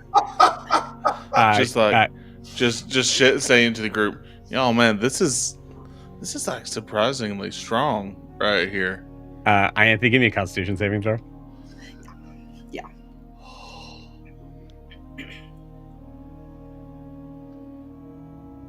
My husband is bullying me. It's pretty good though. Constitution 26. 26. Okay, yeah, that's very good. I will say, Ianthe, with a 26, do you think you open your eyes? Because it is a strange sort of feeling of Yeah. Yeah, cool. You open your eyes and you see Tishian kind of jumping up and down, but I will say with the 26, you probably don't have to look down. You just see that moment. You're going to pass with it. So you tell me what Ianthe does here. Titian! What? Stop! Or at least wait It's till really I'm... Just wait until I'm... Then It's I holding me think just you- fine. Look, it's really good. Like, you know, see, it's just like really stomp on it. It's really strong, actually, surprisingly for glass. I think it's like gotta be really thick or magical or something. Look at what I have that I could throw at him. As you're doing that, I would say you see Iskar trying to like. No, we lost. Now Joe. we've upset the DM. Oh no! We see Iskar just jump off the bridge Quits and and make bridge vanish, and we plummet to our deaths. Oh no! yeah. Okay, sorry. You see Iskar trying to kind of like make sense on why Titian's doing that, and then understanding like oh yeah, these are all Eshu's designed all these bridges, so they're very, very sturdy, very strong. They're I have a gorgeous. very old, probably very rotten good berry, and I chuck it at Titian. Titian, it just drops to the floor. You slip on it, and you fall 500 feet. To your death. I'll survive. Into It'll be nothingness. fine. Into And I nothing. don't cast Featherfall. How much damage is that? That's easy. I can take That's that. easy. Yeah, cool. With that, you guys make it across. Cool. With that, you get to what looks to be. I'll be honest with you guys. There's a lot of like the design sort of constructs here that as I go to continue to describe it, I would say it's going to feel a little bit more sci-fi than anything. It feels like it would be equivalent to the idea of you guys being on a spaceship. Cool. So as you guys walk into this room, you see in this room that is about a pretty big room. It's like probably about 50 by 50 feet. You see that the glass floor continues into the room itself, allowing you to kind of see just like faint sort of imagery of the level below. So it's definitely a little bit cloudier. And you see a figure. I think. Have you seen this person yet? No. No. Yeah, you described him to us, but we haven't seen. You just described it. I don't think you. Oh showed wait, no. Sorry, that's someone different. Apologies. I don't think I have a picture of this person. Well, now I want to know who that Oh was. wait, I Yeah. vaguely remember that we did see something. I don't. Face, unless I I know- just imagined it. I know that we got the description of him, but I don't think we saw an actual person. That wasn't Nazir. You guys have met Nazir. We have, yeah. He walked. No, he came by us.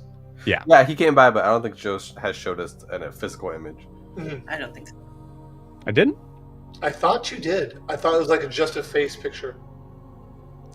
Like the rose, for Yeah, some I'm pretty reason. sure. That's okay. It'll come up. Basically, there's a secretary there. And I was trying to figure out who it would be, but don't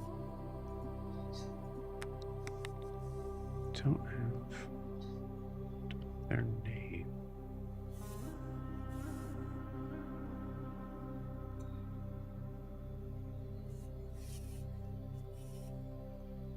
Let's do. Okay, cool. You see, there's like a very sort of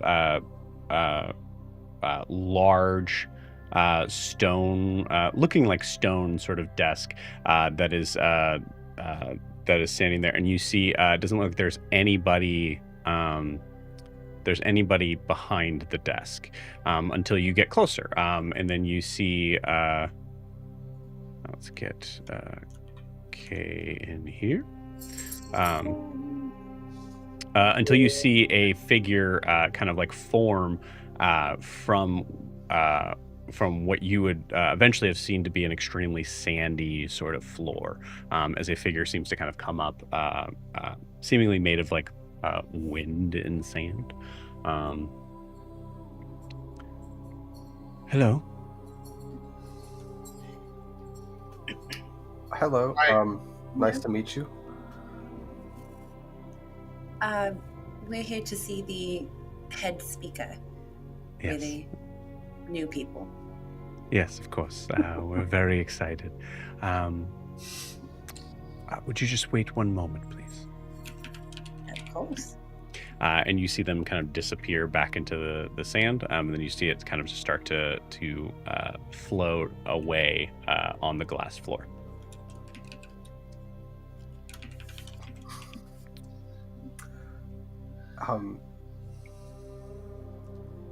Who's that? Oh, that was Saruk. They are a member of the, I believe they call themselves the Sand Fury. Not a aggressive name, in my opinion, but not in what I would consider to be a representation of their personality. Just a sort of assistant to Nazir. Do you know everyone in the city? I try. It's good to. It's good to keep up on who is around. You see her look at Grian like. No, I get it. It's it's good to know people and places. You never know. No, I totally get it. Understood. Yeah, I'm sure you know a lot of people as well. Yeah, what did you say? People in high places. Because we're 100 stories up. It's fine. Don't worry about it. Oh, all right. Okay. Maybe don't do that with the high speaker. Do what? Green. That's why they call him the high speaker. I get it now. Yeah. He exists on the highest level. Ah.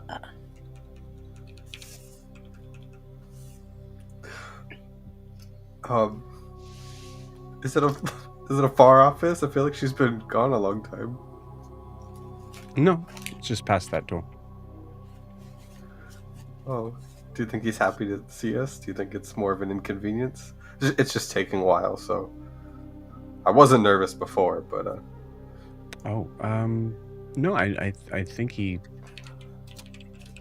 I don't know. Seemed eager to meet us when we encountered him outside. Yes. Well, everyone would be.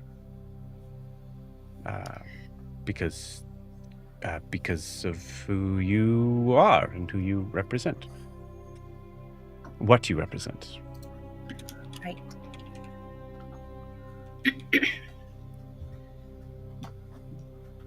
Mm-hmm.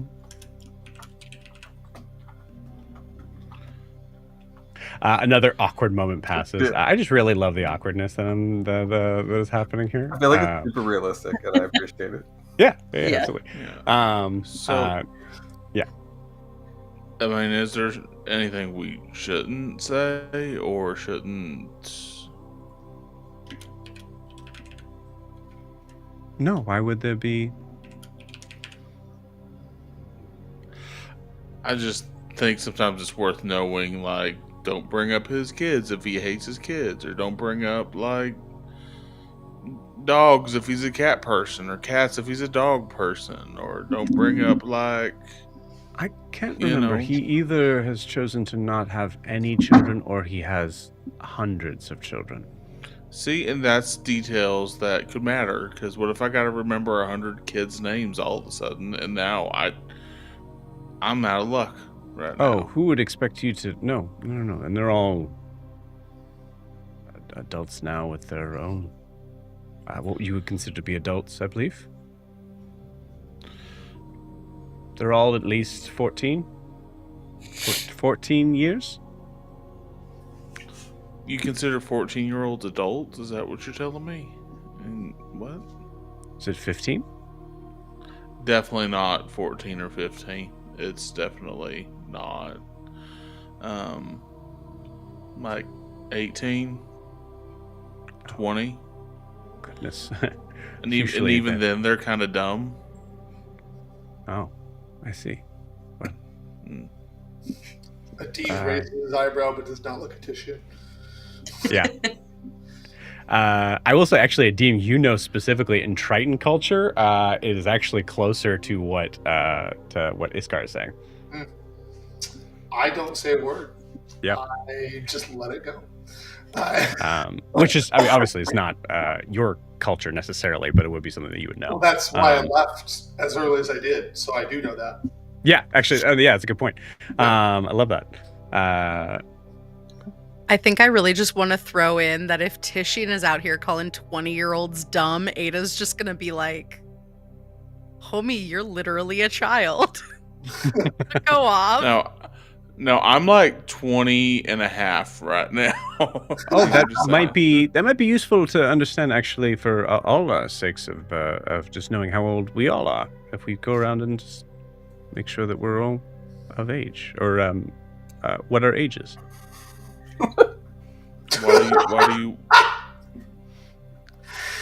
do you want to know how old we are? Why are you so concerned whether or not we're all adults or not in the room? No, I was... well, obviously, we have a very different understanding of what... racially, of what an adult would be. What? And I'm curious to understand what age of maturity you all are. This whole conversation's problematic. Let's just talk about the weather for a little bit longer if we can. I'm 24. I'm 19. You see her getting more horrified. 19. Yeah. Getting more horrified, for sure. Anthony's 12. Mhm. I'm 22. You're older than the green man. Yeah. Hmm. He just acts Oh. like an old man. Wow. Really? Okay. Well, that's good. Now we know everyone's age. How old are you? In years. Yes. Oh, Yes.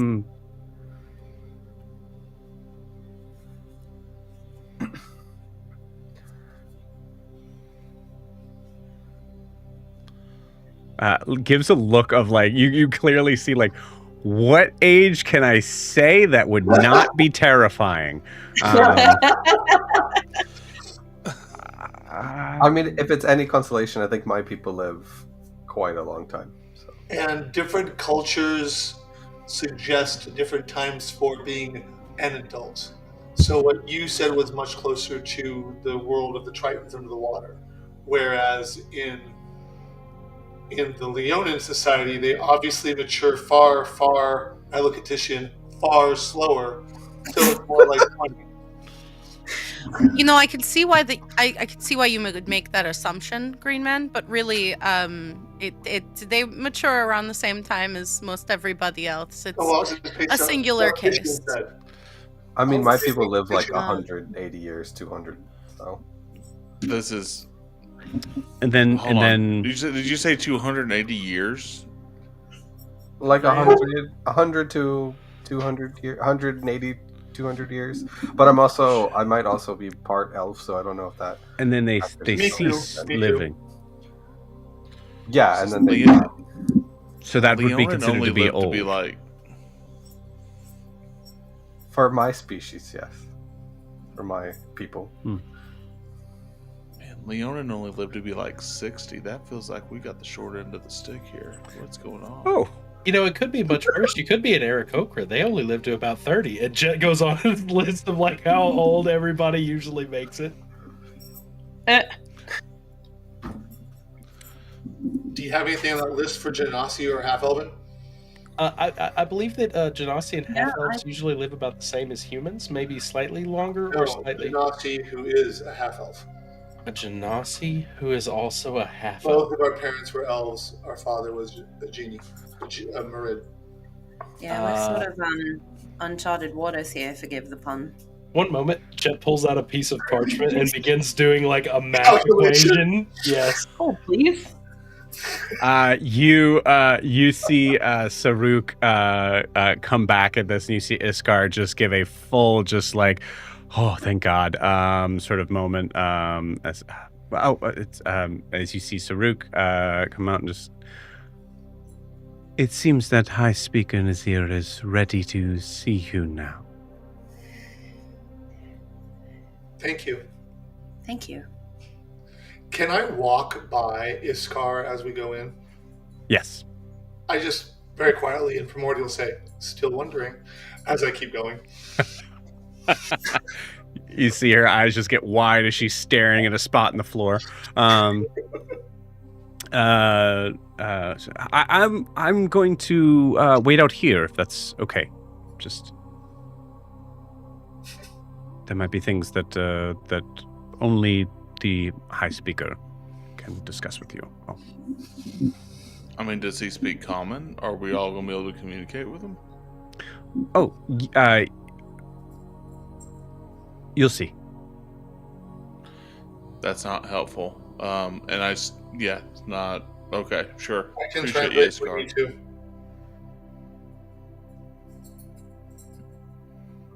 Good luck.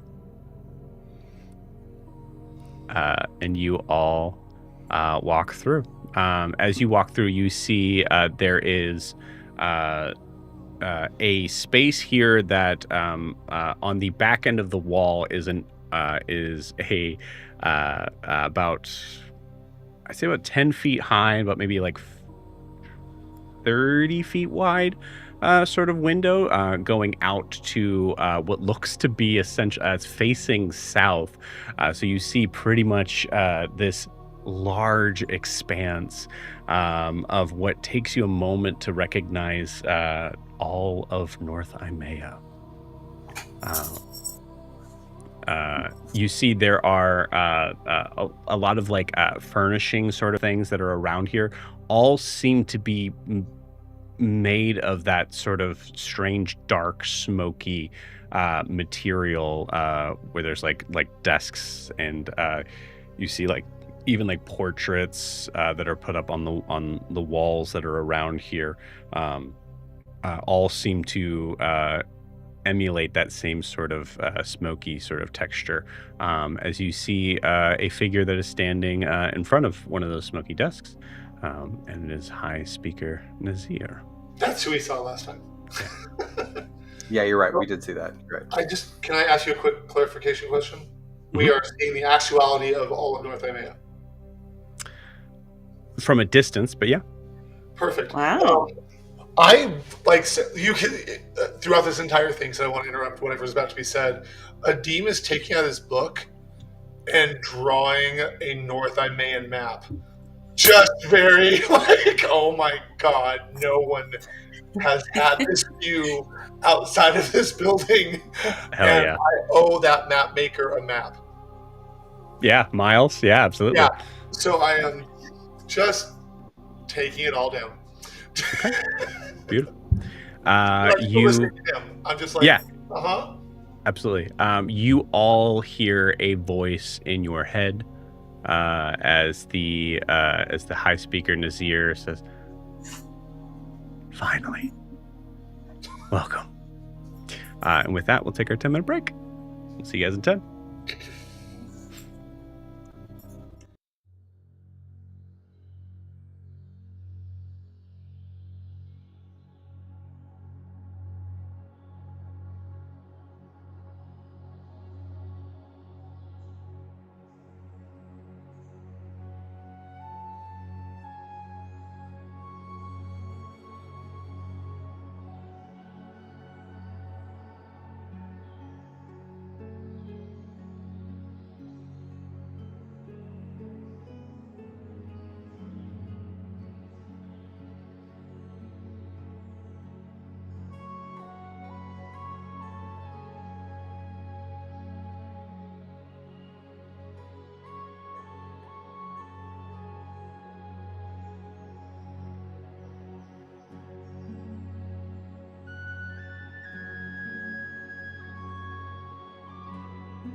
Okay.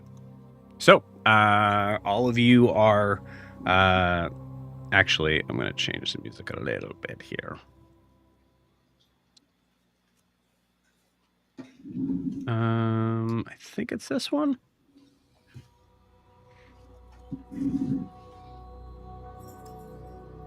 No, not that one. Let's try the other one. Sorry, I should have checked this.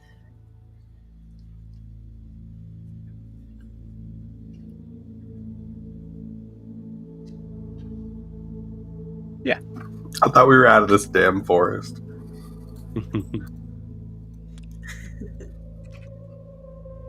Okay. No, that's not good either. We'll go to the other one. Okay.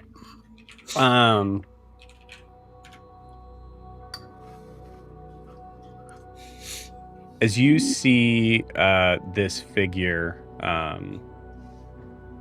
kind of like looking at you all and talking in all of your heads.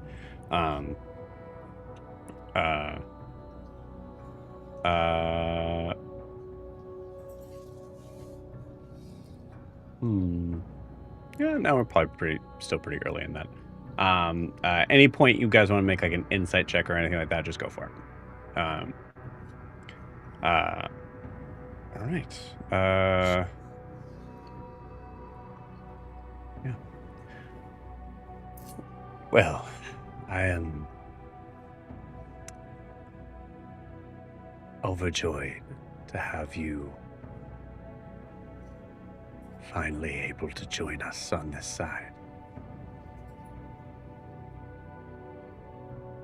This has been what I imagine for you a matter of 50 or so years. For me, it's been many more. But here you are. And my understanding, you've already met with our historian. Yes. Yep. Yes, we have. It was very enlightening. Yes.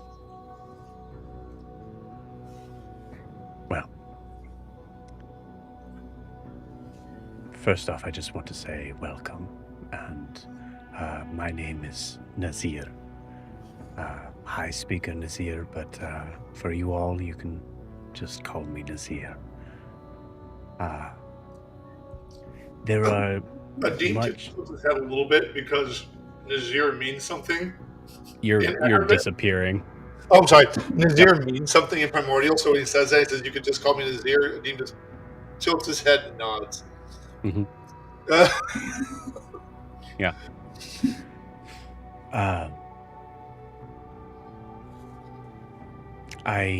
There are a lot of things we probably don't understand from your world, so I hope that any amenities you are needing can be fulfilled on this end. Is there any sort of concern for that? Something that I might need to make sure is handled?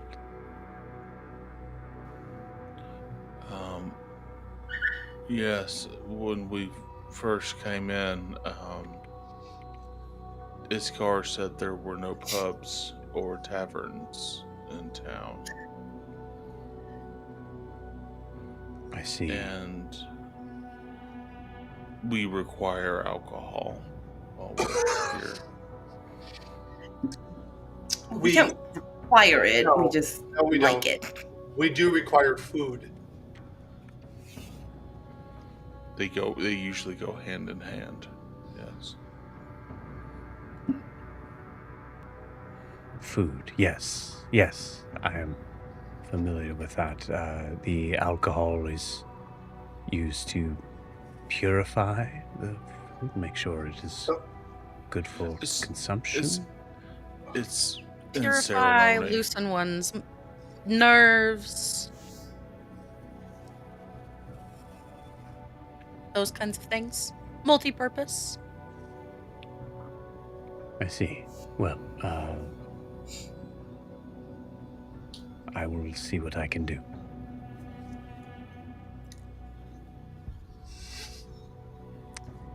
As far as the food,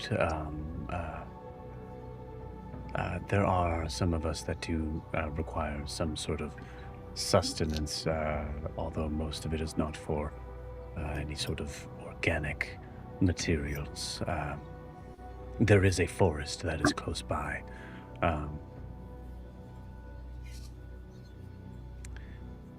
If that is a concern, we can make sure that we have some of our more able-bodied figures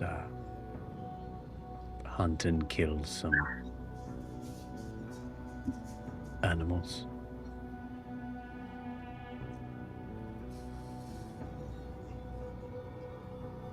Thank you.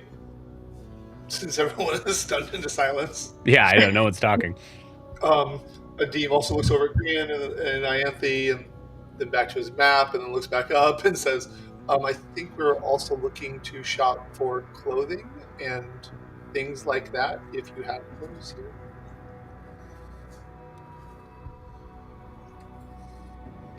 Clothing. Garments? Yes, of course. I believe we have someone who could help with that. There might need to be some instruction on exactly what would be fitting. I assume the function of your current clothes suffice, so there's something extra you're looking for. Probably. Hard to say. I was also wondering if there was somebody here that can create weapons. You see his face kind of open up at that. Yes, of course. There are a couple people in mind, but I would imagine that none of them would be better than this person that I definitely know, but the DM has forgotten. Them. I will keep an eye out for them. Eshru. Oh, the building person. Oh, that was Ianthe's accent. The person who did the building stuff.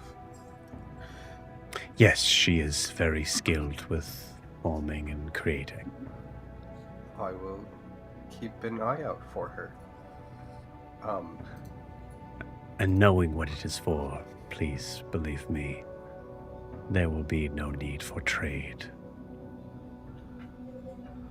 I think we'd all really appreciate that.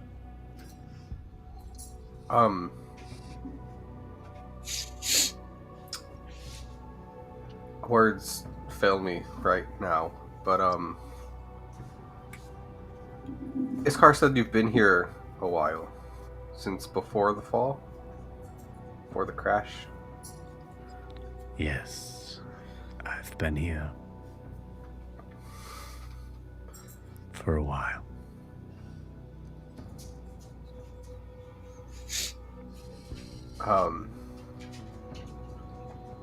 Have you been here?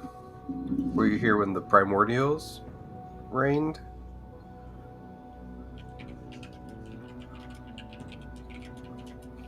I was. I want to throw an insight check to see if his body language changed at all with the word primordials being thrown out there. Yeah, for sure. Body language changed for sure. That. Okay. But in a net positive or negative way? Yeah. I feel like that would be kind of a hard thing to gauge. I mean, you could tell if someone tenses up versus Yeah, definitely didn't tense up. He just showed excitement over weapons, so I feel like I have that sort of meter to base it off of. If that makes sense. I like it. Yeah, cool. Yeah, give me an insight check. That's not going to do it. 8. Okay. Rolling like masters tonight, guys. We're all so good. Yeah, it's hard to tell. He seems to be very open in conversing.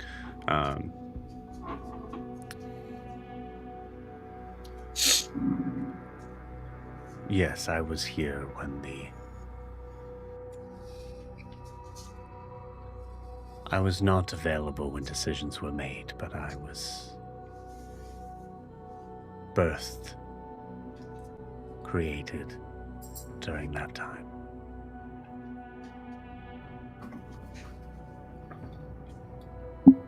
I must say I'm very excited to be around so that wrongs may be righted. And what wrongs would those be?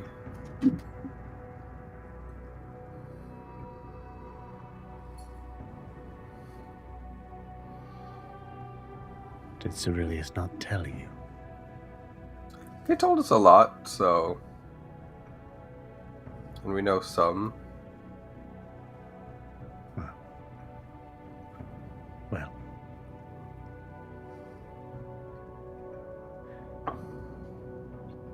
to take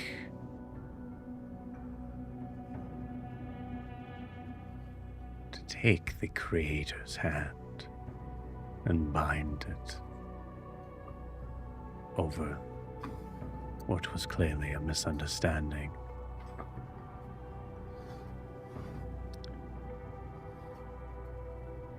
It's been something that all of us have been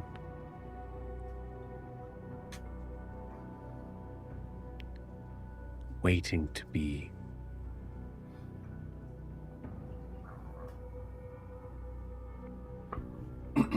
fixed.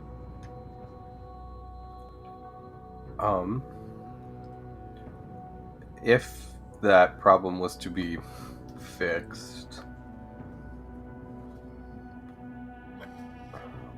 If I'm confused. There's a lot, unless you know how to fix the problem.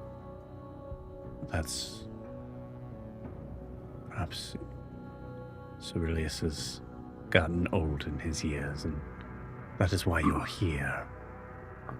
That is, you are fulfilling the prophecy that has been made years before your arrival. Yeah, we're still working out some of the kinks. If, when we get to the point of the primordials and their vessels, would they want to stay here, or would they be happier in their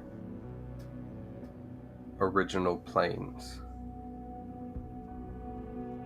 Original planes?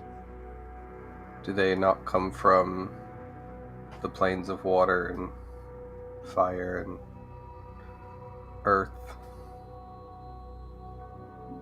Or do they come from... Did they create those too?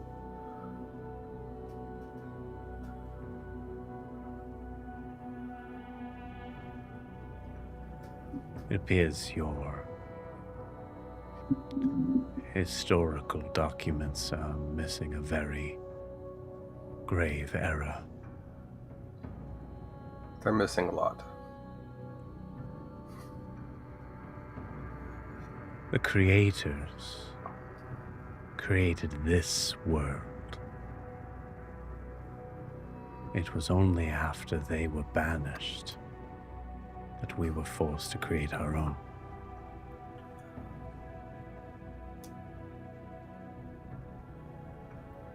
Okay. Understood. In hopes that when the time came, those beings would find our creators, our fathers, would find solace, peace, in an age where they have been held away from for so long.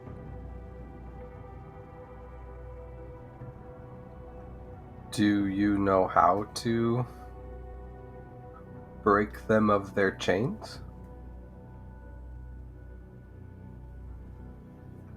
Like I said, there's a lot missing from our history.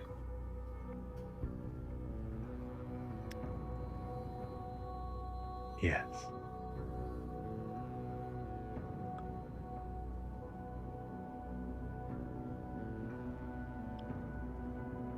When they are released from their shackled locations, they will want to find each other. They are destined to find each other again. To right the wrongs that they made. To settle the disputes once and for all. But do you know how to remove them from their shackles?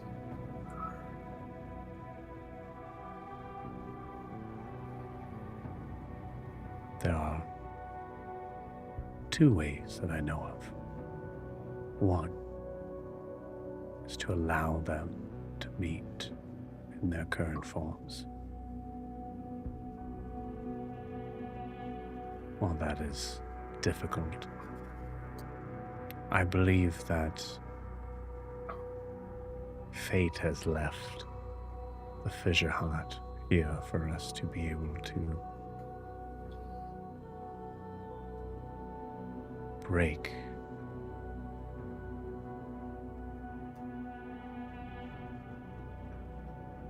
that hold.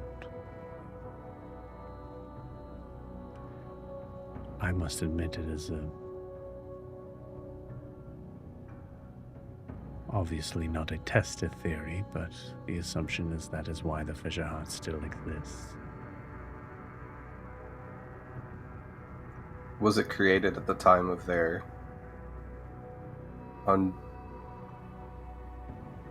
at the time that it happened? No. It was created by those that chose to defect and bind their fathers.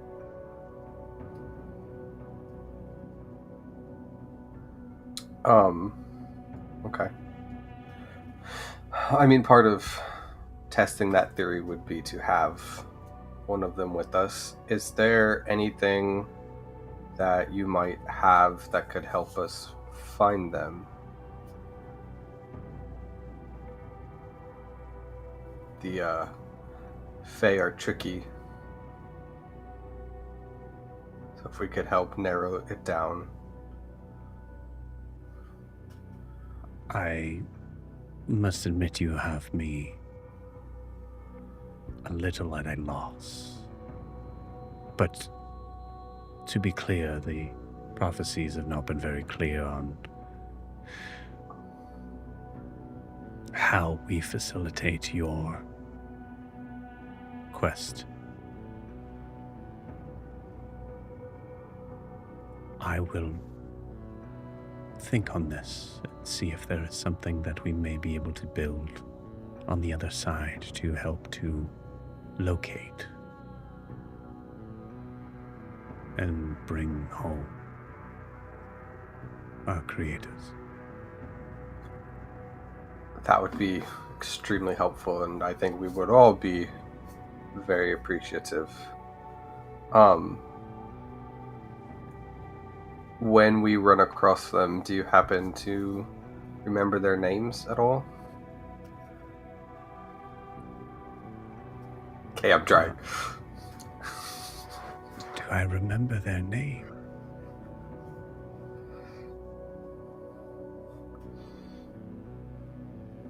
You have ancestors, yes? I mean, we all do, but as I've said, our history is fairly bare.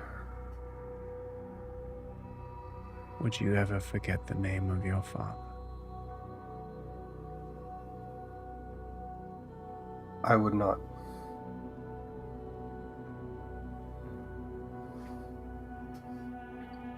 Their names are Go on. imprinted in the fabric of time and space on this planet.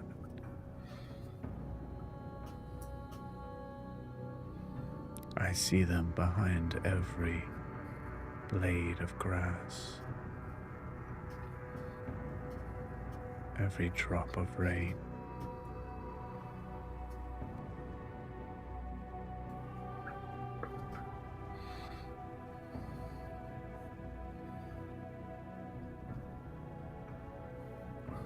I'm sorry. I lost myself. What was the question? Their names. If that way, when we meet them, an introduction of sorts could be better facilitated. I know of two. I know of Ignivirus, and I know of Undaluth. Undul. Undulith? Like with an I-T-H? Yes. Got it. See? Better facilitate. The ones that lose me are earth and air. Ah. The one that helped to build the land. The one that created the need, the want to be grounded. His name is Kelmarak. Kelmarak.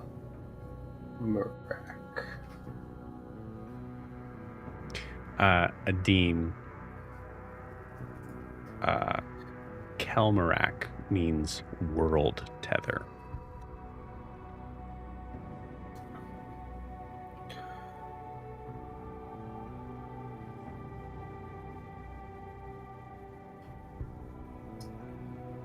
As we get to the other one, would it be safe to assume then that in putting the pieces together, these beings aren't just your primordial earth, water, and like they're the subjects of creation, like that which gives you body, that which gives you your mind, and like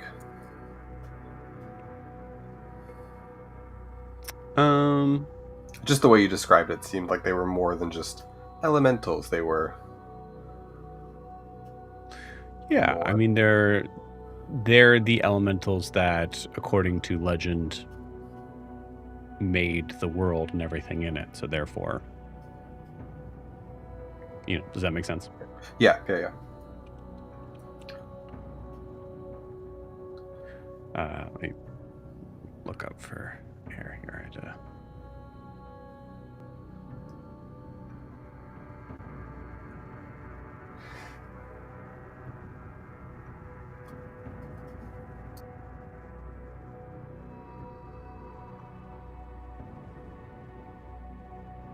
Okay. Yeah. So the air one, he says, Uvalithra.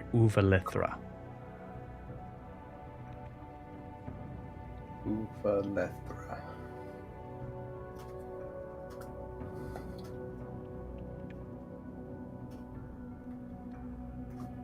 And Adim, you would translate that to wings of the first sky.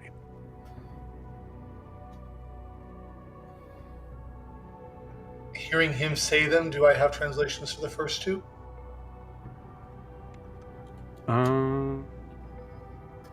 Yeah, you would. I have to look them up. Okay. I'll get them later then. Yeah. Okay. And okay. Well, I appreciate giving the ability to have that introduction with them. I think it will definitely come across better knowing their names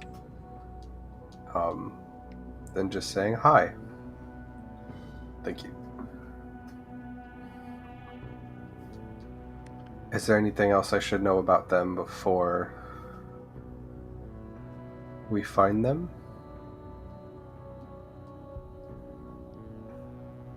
Given the lack of knowledge that you have come to, understandably so,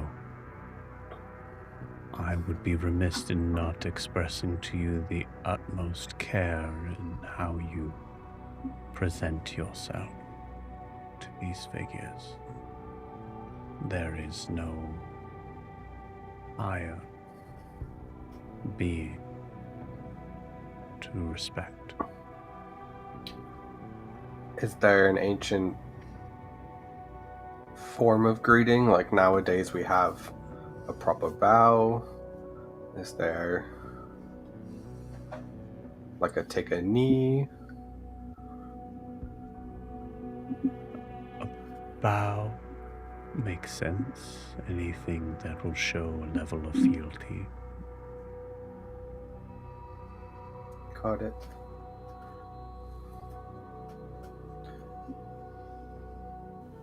Jet has been writing this down the entire time, just writing down everything that's being said. He would kind of stop and he would look up and say, "You said something about a prophecy. Could you tell us the prophecies?"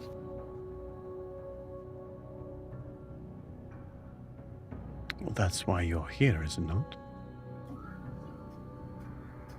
As we've said, we're lacking a lot on that information. Like I have 3 parchments, and that's about it. Huh. Well, I do not have it by heart, but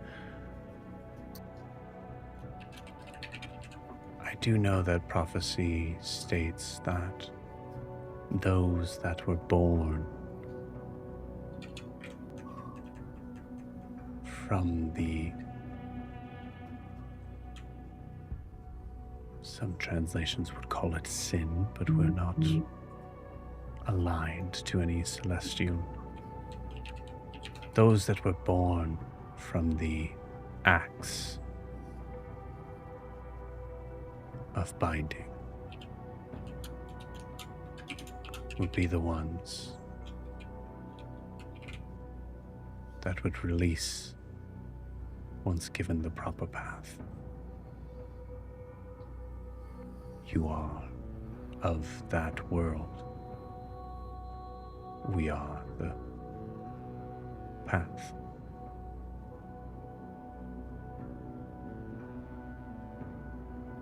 So our job is to gather all the rods and bring them here?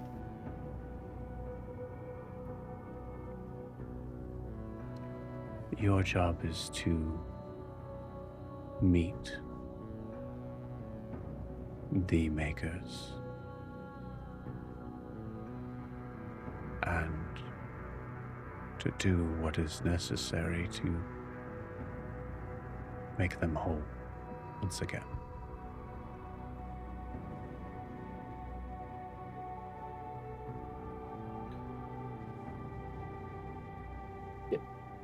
I don't know if insight's the right role for this.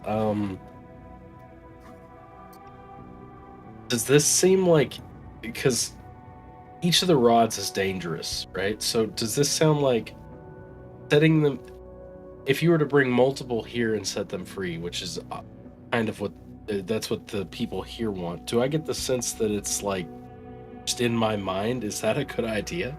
Just in general? I don't know. You're asking, so the choice that we make, is that a good choice?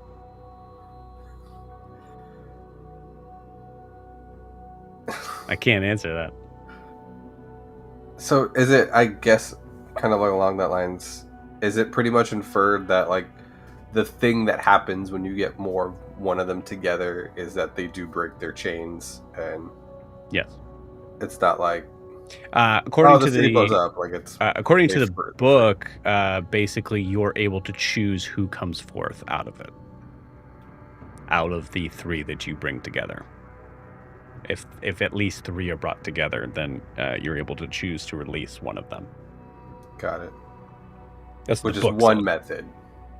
which is one method.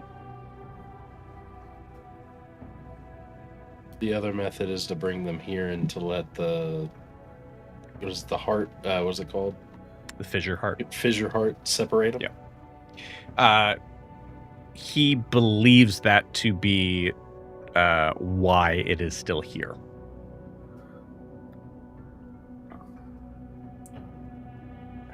I mean, I appreciate you answering as many questions as we have, Nazir. Is there any questions that you might have for us? Like anything that we can give back in return?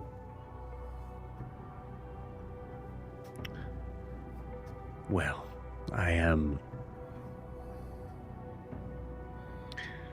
ancient. My time on this planet is not clear. In that regard, I would like to know how far along you are in the process of releasing our ancestors.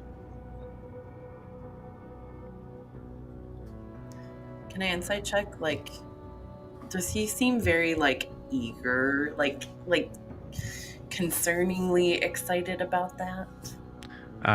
Yeah, give me insight check. We haven't been rolling well tonight. 16.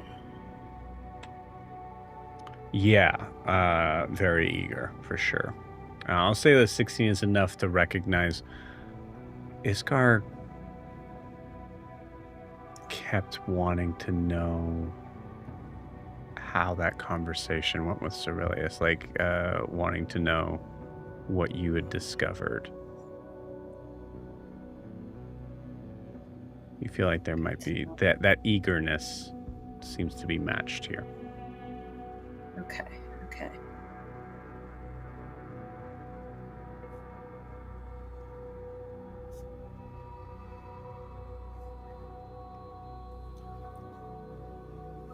I forgot what his question was. I got caught up. How in the close are insight. we to unbinding the rods? Oh, not hardly at all. That's partially why we're here. Well, Well, I that guess- is the unfortunate turn of prophecy, is that it is never explained exactly how long. But I assume you all are mortals, yes? Yes. Mm-hmm. As far as we know. Fair. So it must be in your lifetime. And now we're one step closer to that goal. Having that knowledge that we have now. Well, I have waited many lifetimes. I guess I can wait one more. Yeah, like half of one if it's supposed to happen when we're here, so. Yes. Two little things real quick. So we have this book, and Chip pulls out the massive book, and he turns to the page that had the ogre mock written on it. And he's like, Creation. Do you know... Yeah, the create. Oh, that means Yeah. creation. Gotcha. No. I'm Oh. asking what book. You just said the book. Yes. Yeah, the one that weighs like 20 pounds for no reason. That Yeah. we stole from the library. Yeah. Hmm.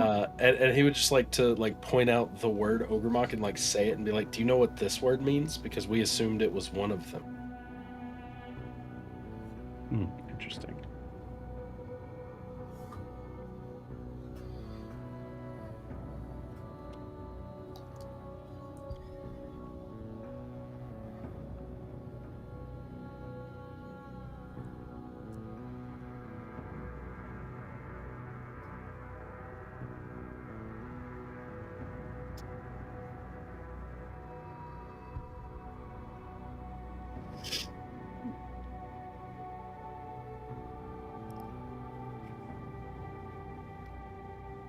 Ugrima.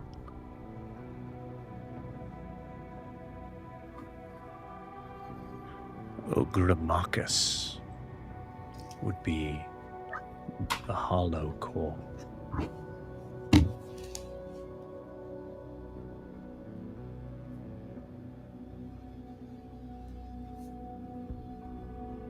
It seems that your literature has been defiled by man. What is the hollow core? That I know not.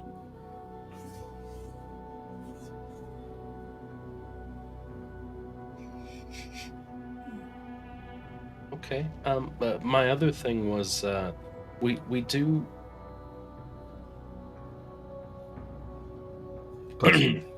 We do have.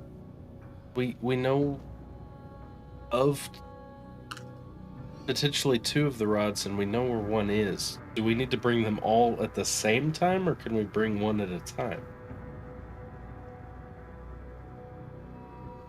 You know where 3 of the 4 are. I mean, I know where one is, and we've heard rumors, right, about another one recently, and then we know where another one is, but we don't have access to it currently. Everybody else cool with him giving this information to this guy? Oh, my bad. Not really, but no. I mean, It's happened. This So, is RP of this moment, so yeah, but the cat's out of the bag, so like, yeah. yeah. What's the response from the rest of you guys as Jet says Yeah. this? Well, we've Jet would stop if someone interrupted it. yeah, I'll allow that. I think that's something that you guys have been pretty quiet on that front. So everything we know up to this point is rumor and speculation. kind of like we thought Ogrimachus was the Earth one. Exactly. I see. Hence why something to locate them would be super helpful, so we would know for sure. Which where is we why were we're going. trying to learn the true names. As you know, names have power. Yeah.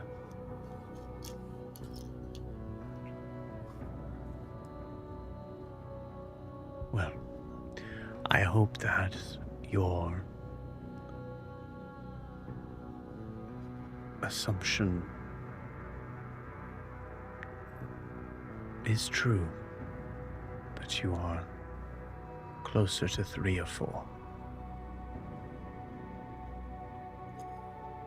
One can only hope that the rumors prove to be fruitful.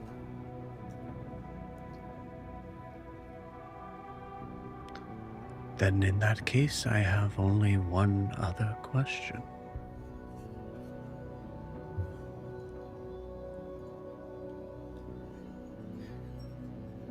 What stands in your way?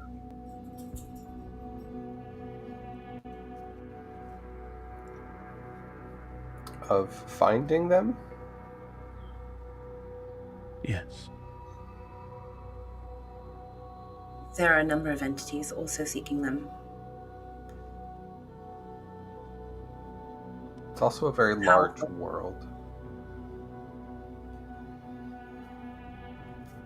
We are here to give aid where we can. If that means we strike down the rivals.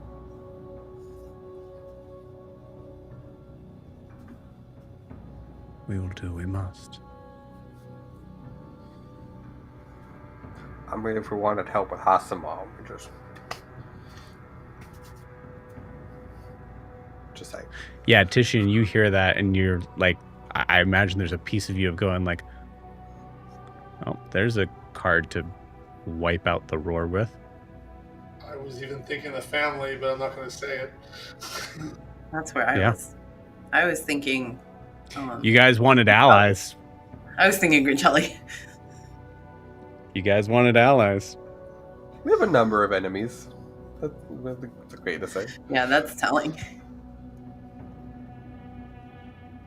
Now, I will say, above board, Joe, the DM, assumes that some of what Nazir is saying gives you pause. He's creeping me the hell out. Oh yeah, like this is. Yeah, no. So I would say, keeping that in mind, you don't need to answer right now.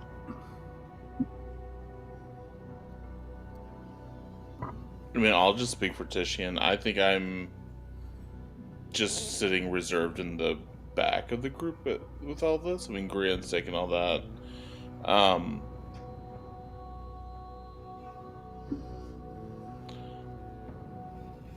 Yeah, I'm hearing allies, but what I'm hearing is this individual say they will destroy them, which is not necessarily. It's similar to what Titian wants, but I don't think it's necessarily the whole thing that Titian wants. Sure. Right. So, I don't know. Titian's just listening. I don't feel like we can trust this guy very far. I'm not very trusting of any of this situation, to be honest with you. Just because they seem too friendly, too eager. Yeah, there's that like eagerness that's like, I don't know if like you're the guy to help. Kay has I had this agree. look on their face for most of this conversation. The last group that welcomed us in with open arms, I got thrown down an elevator shaft, so... But also, And we're this was a higher fucking not elevator destroying shaft. the roar. But Mhm. also, fuck the roar. Like, let's go. They killed my husband. Let's go. Yeah, I'd be very Yeah, surprised but- that Ada wouldn't be like, the roar. I mean, technically, That is. his captain killed him and then ate him, so I don't know. He definitely yellow jacketed Incorrect. Captain of Incorrect. the roar. Incorrect. Yeah. No. I think Ada looks directly at Titian and just kind of has this wild "what the fuck" look on Cool. her face. Mm. Do you have a way to contact you whenever we have need of assistance or anything like that?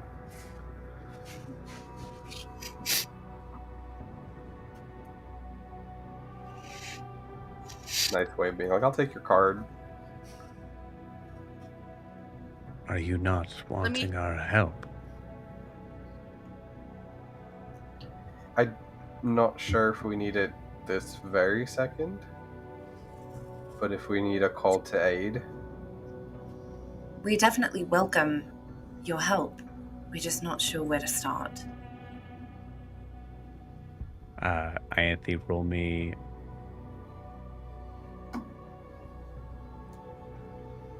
Persuasion or deception? That was a little bit of both.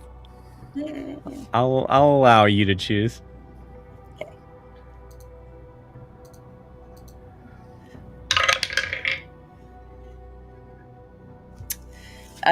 20 total. Wait. Okay.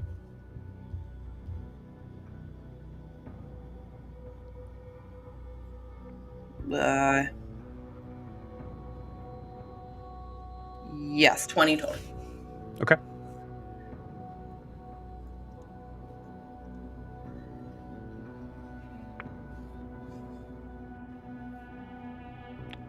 Okay. Do you want me to tell you which I rolled? Sure. I did persuasion because I truly don't know where to have them start.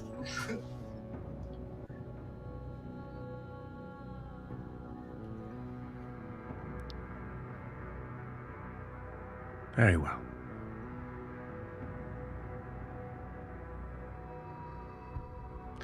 In discussion, I will leave to you then. But please know that many of us are very eager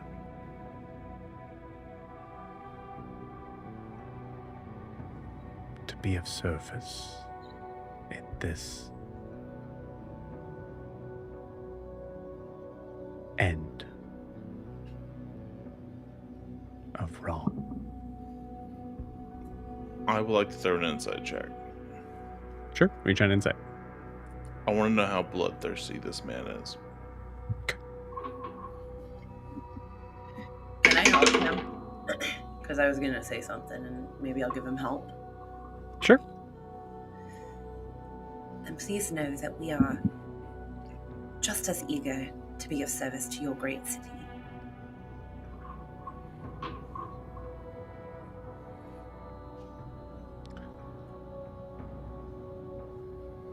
In any way that we can.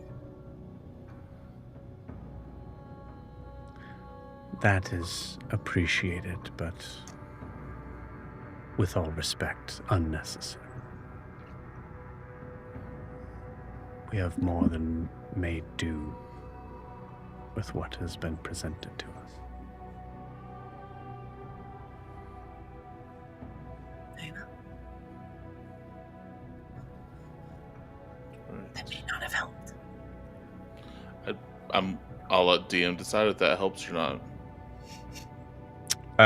For the roll? No. Okay. I rolled a 24. 24. Okay. You don't get bloodthirsty. I would say for like Titian, like the equivalent of that would be like Captains of the Roar. You get someone who is you recall back to what Iskar said, and the idea that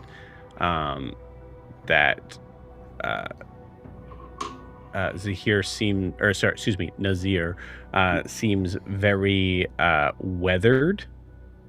And you think about the idea of like this is someone who has probably waited all of time for something that he truly believes in, all of the time of the existence of this planet. You don't necessarily get bloodthirsty. You do get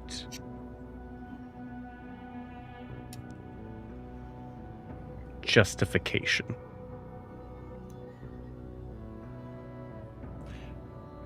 Would fanatical be a way of putting it? No.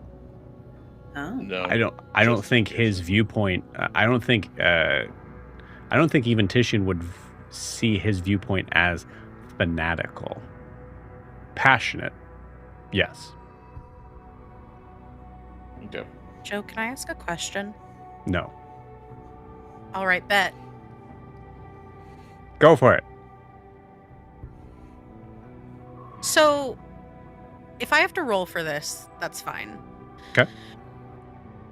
Based on Ada's history, as someone who existed in Hasamal without technically being part of the Roar, Mm-hmm. and sees people who are passionate to their cause,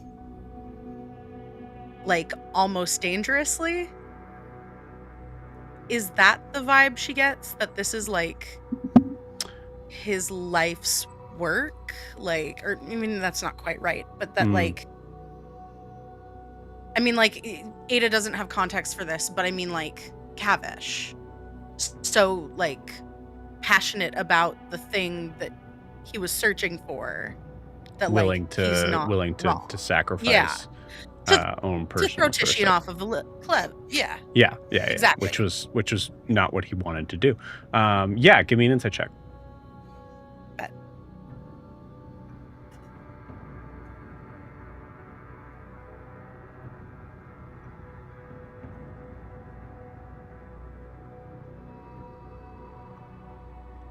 $14. 14. Okay. It's hard to tell.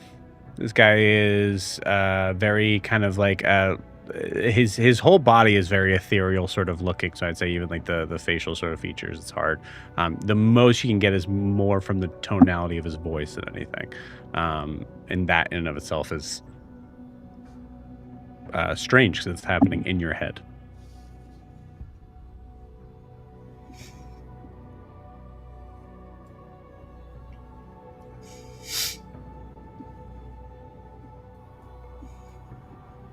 Okay. I mean, unless anybody has any other questions or anything, I think we have some errands to run. We really appreciate your time. Where did we You- land on that alcohol? I'm just curious.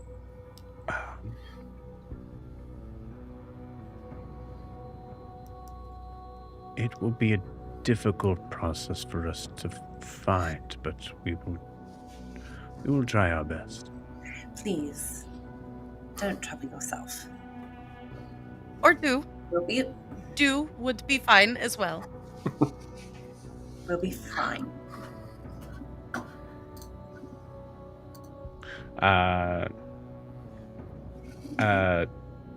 I want to roll an insight check on. I don't think this Ianthe. bitch knows me well enough. Ianthe, roll me. This person's trying to insight you on Okay. on the idea of what the requirement is for alcohol, like how important it is. Persuasion or deception. Okay. I have to pick one.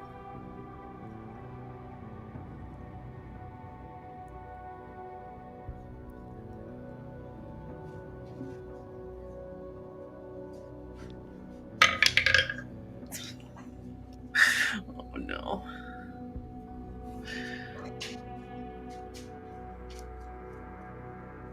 Okay. 13, Okay, cool. That was easy. which is Um, very bad for me. yeah.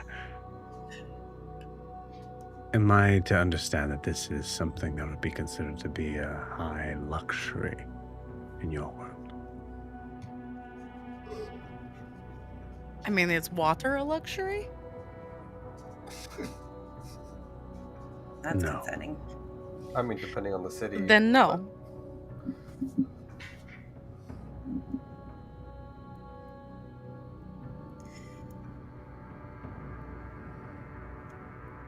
I will It see is what I not can do. required for us Thank to remain alive, but it is a way to make us more comfortable. Then comfort you shall have. Spoken in the most uncomfortable way Ianthe has ever heard. Yep. You have our deepest gratitude. When this is all over, it will be unmatched by my own. I promise you.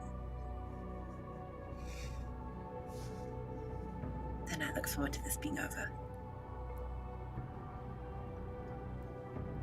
As do.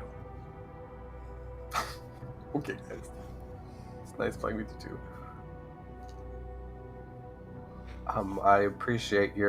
We appreciate your hospitality for our stay here and for helping us. If you need anything, you know how to find us. Yes, likewise. Enjoy the city. Thank you. And I'll turn around to head back out. Okay. Rest of you guys follow? Yep.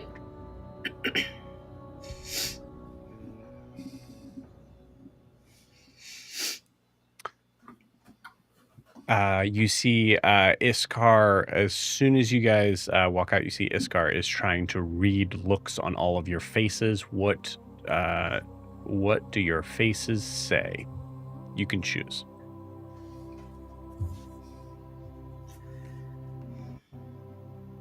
Hackles raised, ears in airplane mode. Hackles raised, ears in airplane mode.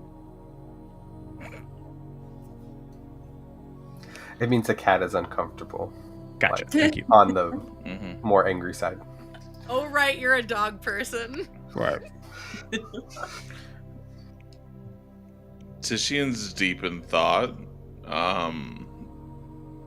His version of a serious look on his face right now. You can tell that he is just he is considering what was just said. Dean's going to play against character, and thinking that Iskar was going to be looking like that, he's got his book open and keeps on like craning his neck to see the view and still drawing and kind of ignoring her as if he has no idea what was said, even though he was listening and is very concerned right now. So Yeah, I like it.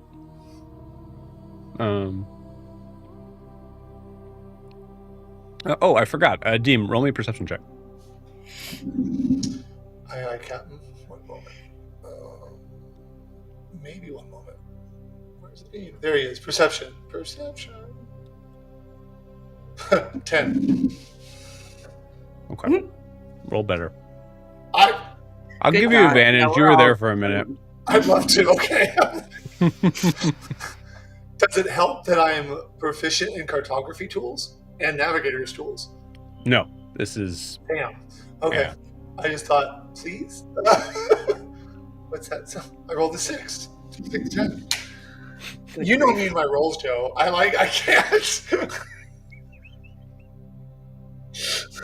Titian, wait, there's still hope. Titian, roll me a perception check. And I will accept the answer. Well, if you're gonna let me lie, That's I was in that 20 plus for it. 4. I'm sorry. Wow. I misheard the die. No, I'm just kidding. Go ahead. Did you want me to roll a perception check? Yeah.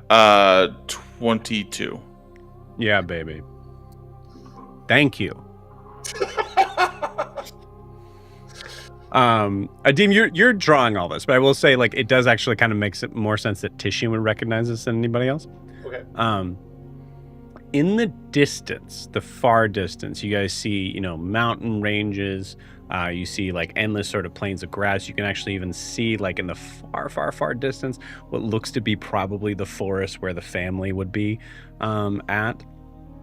You can see, like, just, like, basic sort of, like, variances of, like, maybe smokestacks in the far, far, far distance of where Mir would be. Petition, you notice for Hasamal, you can barely make out the walls, but you're also reminded of a tower that is in Hasamal that stands extremely tall. Place of considered to be always a question mark of whether or not it's a place of navigation or divination. The Shiromi Tower.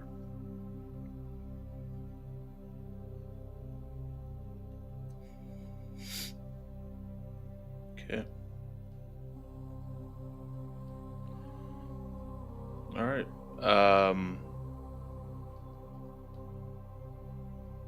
I don't remember if there was a question asked or anything like that.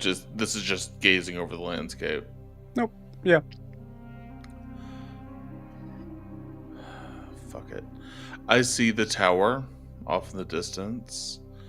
I'm assuming there's not like billowing smoke or anything like that coming out of Hasamal right now. No, it's like, I think, vantage point, the idea of like being able to see any sort of like smoke even from Mir is kind of reaching. Sure. So, and Hasamal's even further south. So, Well, I think even just connecting Mir with Hasamal right now, both of those cities. yeah. Fuck it. Tishine turns back around and goes right back into the room. Okay. We're gonna have a conversation. Oh shit. Does he notice him turn around and go back? Yeah, for sure. Yeah. He This follows guy's- Yeah. I mean, I'm a 6'10" Leonin right now, walking Who's on glass. also a It's up to you. rogue. Yeah, you see, I mean- you see Iskar's. Was there more that? Yes, I have no Edema idea. turns on a heel and follows Titian. Well, it Should seems we all important, and you're all very important. So, go ahead, go. I'll stay out here. Yeah. Ada's gonna follow Titian.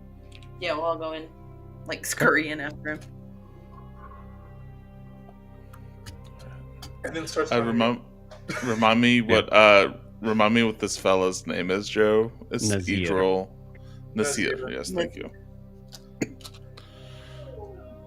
Door comes open. Nasir,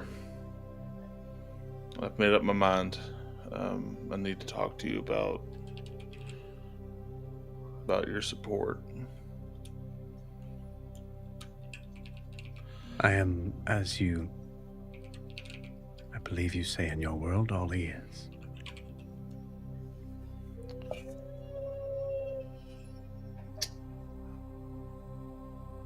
I would like your help in taking down the roar.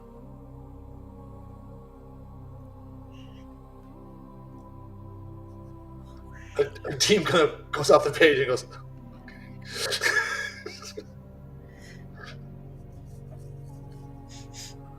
Very well.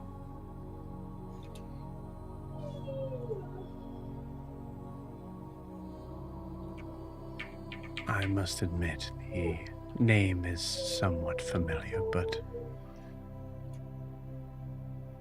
I will get the details from you when I have a team assembled. I'll give you the briefing at that time. Happy to be of help. Thank you. Uh, To those rods.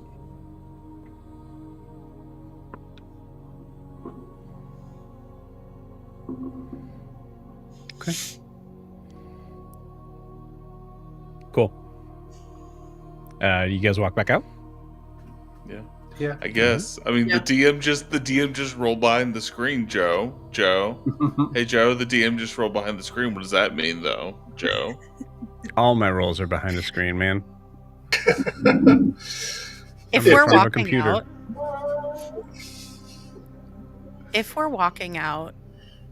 as Ada's gonna kind of push her way to Titian, and I think that she's just gonna do like a very camaraderie, like shove on the shoulder, Mm-hmm. and just kind of Hell like yeah. stand by him.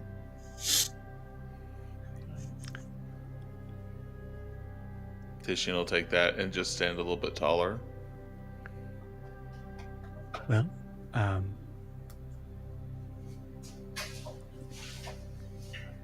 everything work out okay? Apparently, we have work to do. And if we're gonna fuck some people up, we're gonna need some new clothes. So you guys ready? Yeah, I need a shirt if I'm gonna. Yes. I mean, do you? You could wear a shirt. It's fine. I was of the understanding that your fur was designed to be able to keep you warm. It does, but a shirt makes me hot, if you know what I mean. I don't. Alright. All right. Well, assuming that we have gotten Sarah the, Kay's disgusted look right there. assuming that we have gotten the go ahead, I guess nowhere to go but down. Thank God. Saruk, and you see, you see Iskar start to walk away. Assuming you guys are following. Yeah. Cool. Yeah. As you guys are walking across this beautiful gleaming bridge, walking into this strange device,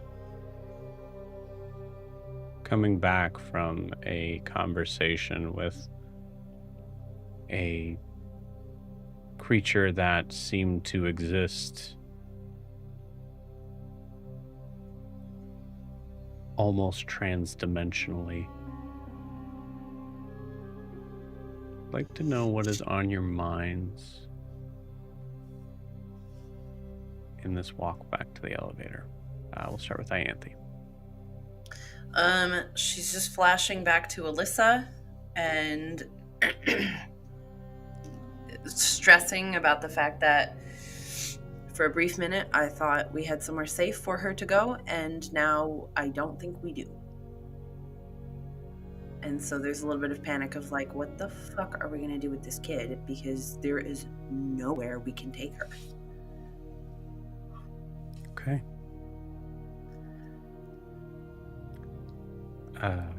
Titian, camera comes up to your face. Camera just sees an image of a Leonin deep in thought as images of the roar or interspersed, whatever you call it, with images of the citizens of Hasamal. And he's bouncing back and forth and thinking about what hell he might have just wrought on one and how it might carry over to the other. But I think his final thought rests on his friend Millie from way back when, and how they were just brutally killed by Brer, thus barely escaping the city a generation ago. And he makes peace because he knows that this is the beginning of the end of the tragedy the roar is perpetuating. Okay. Adim, camera comes to you. Adim's face is still buried in the book, but it's clear to the camera that he's not really concerned about the map. Selfish perhaps, but he's trying to figure out why he and Ianthe were led here for those that he left behind. He's like, all of this? What? No. Like, he's very much lost in everything Cerilius told him. And the stuff that Nazir just told him is way outside of his comfort zone. So his brain is just overloaded with information. But then there's and how does the for those he left behind fit in? Because it doesn't make sense. So Adim's limited worldview and limited intelligence are just bucking up against all this. Like, I don't get it. So if anything, there's confusion. That's what he's feeling. I think there's a moment with that whether it's a thing of realization or further confusion, I think Adim starts to wonder if for those he left behind actually meant Ashar or someone else. Adim is like, he's no clue. Like, he's more confused now than he was when he entered the Blackened Forest, and that does not make him feel happy. Like, he's great, yay, Genasi. The hell? So that's Adim just doesn't get it. So. Grian, camera comes to you. God, I think what's running through my mind is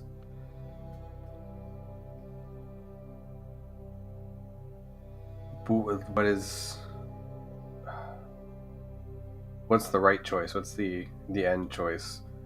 Releasing the primordials versus keeping them locked away, and I think it's very much our goal now.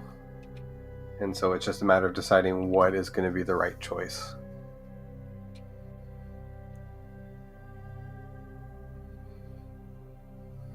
Okay.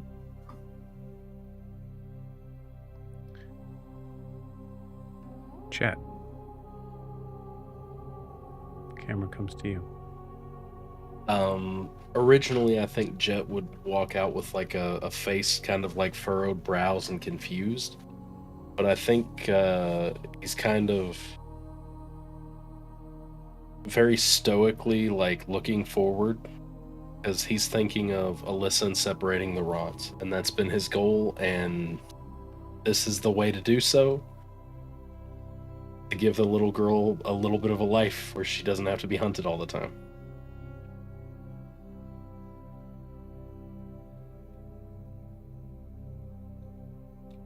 Okay.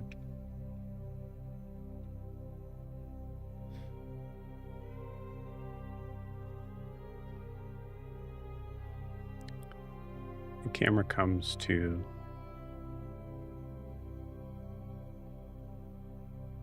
Tabaxi walking with your party. It's on Ada's mind.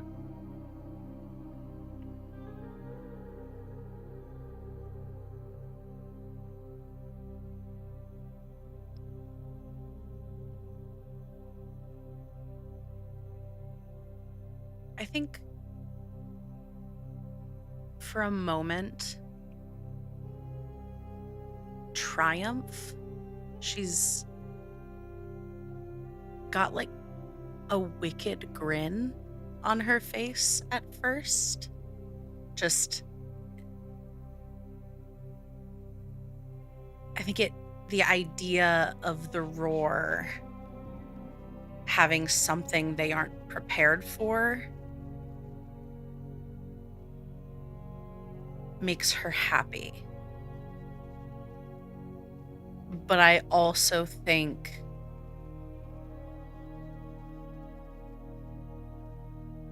that there's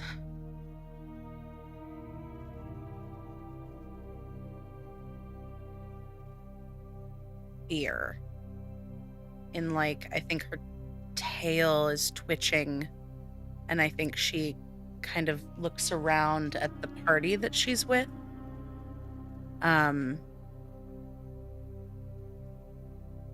With some new worry.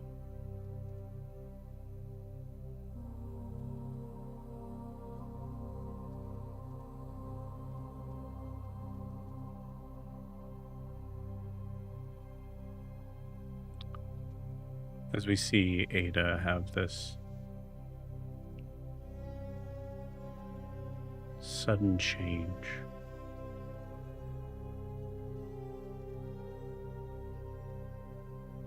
In her face, her body language.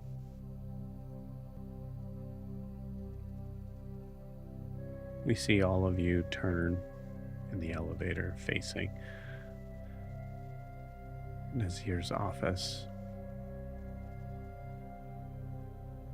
And the doors slowly shutting. The last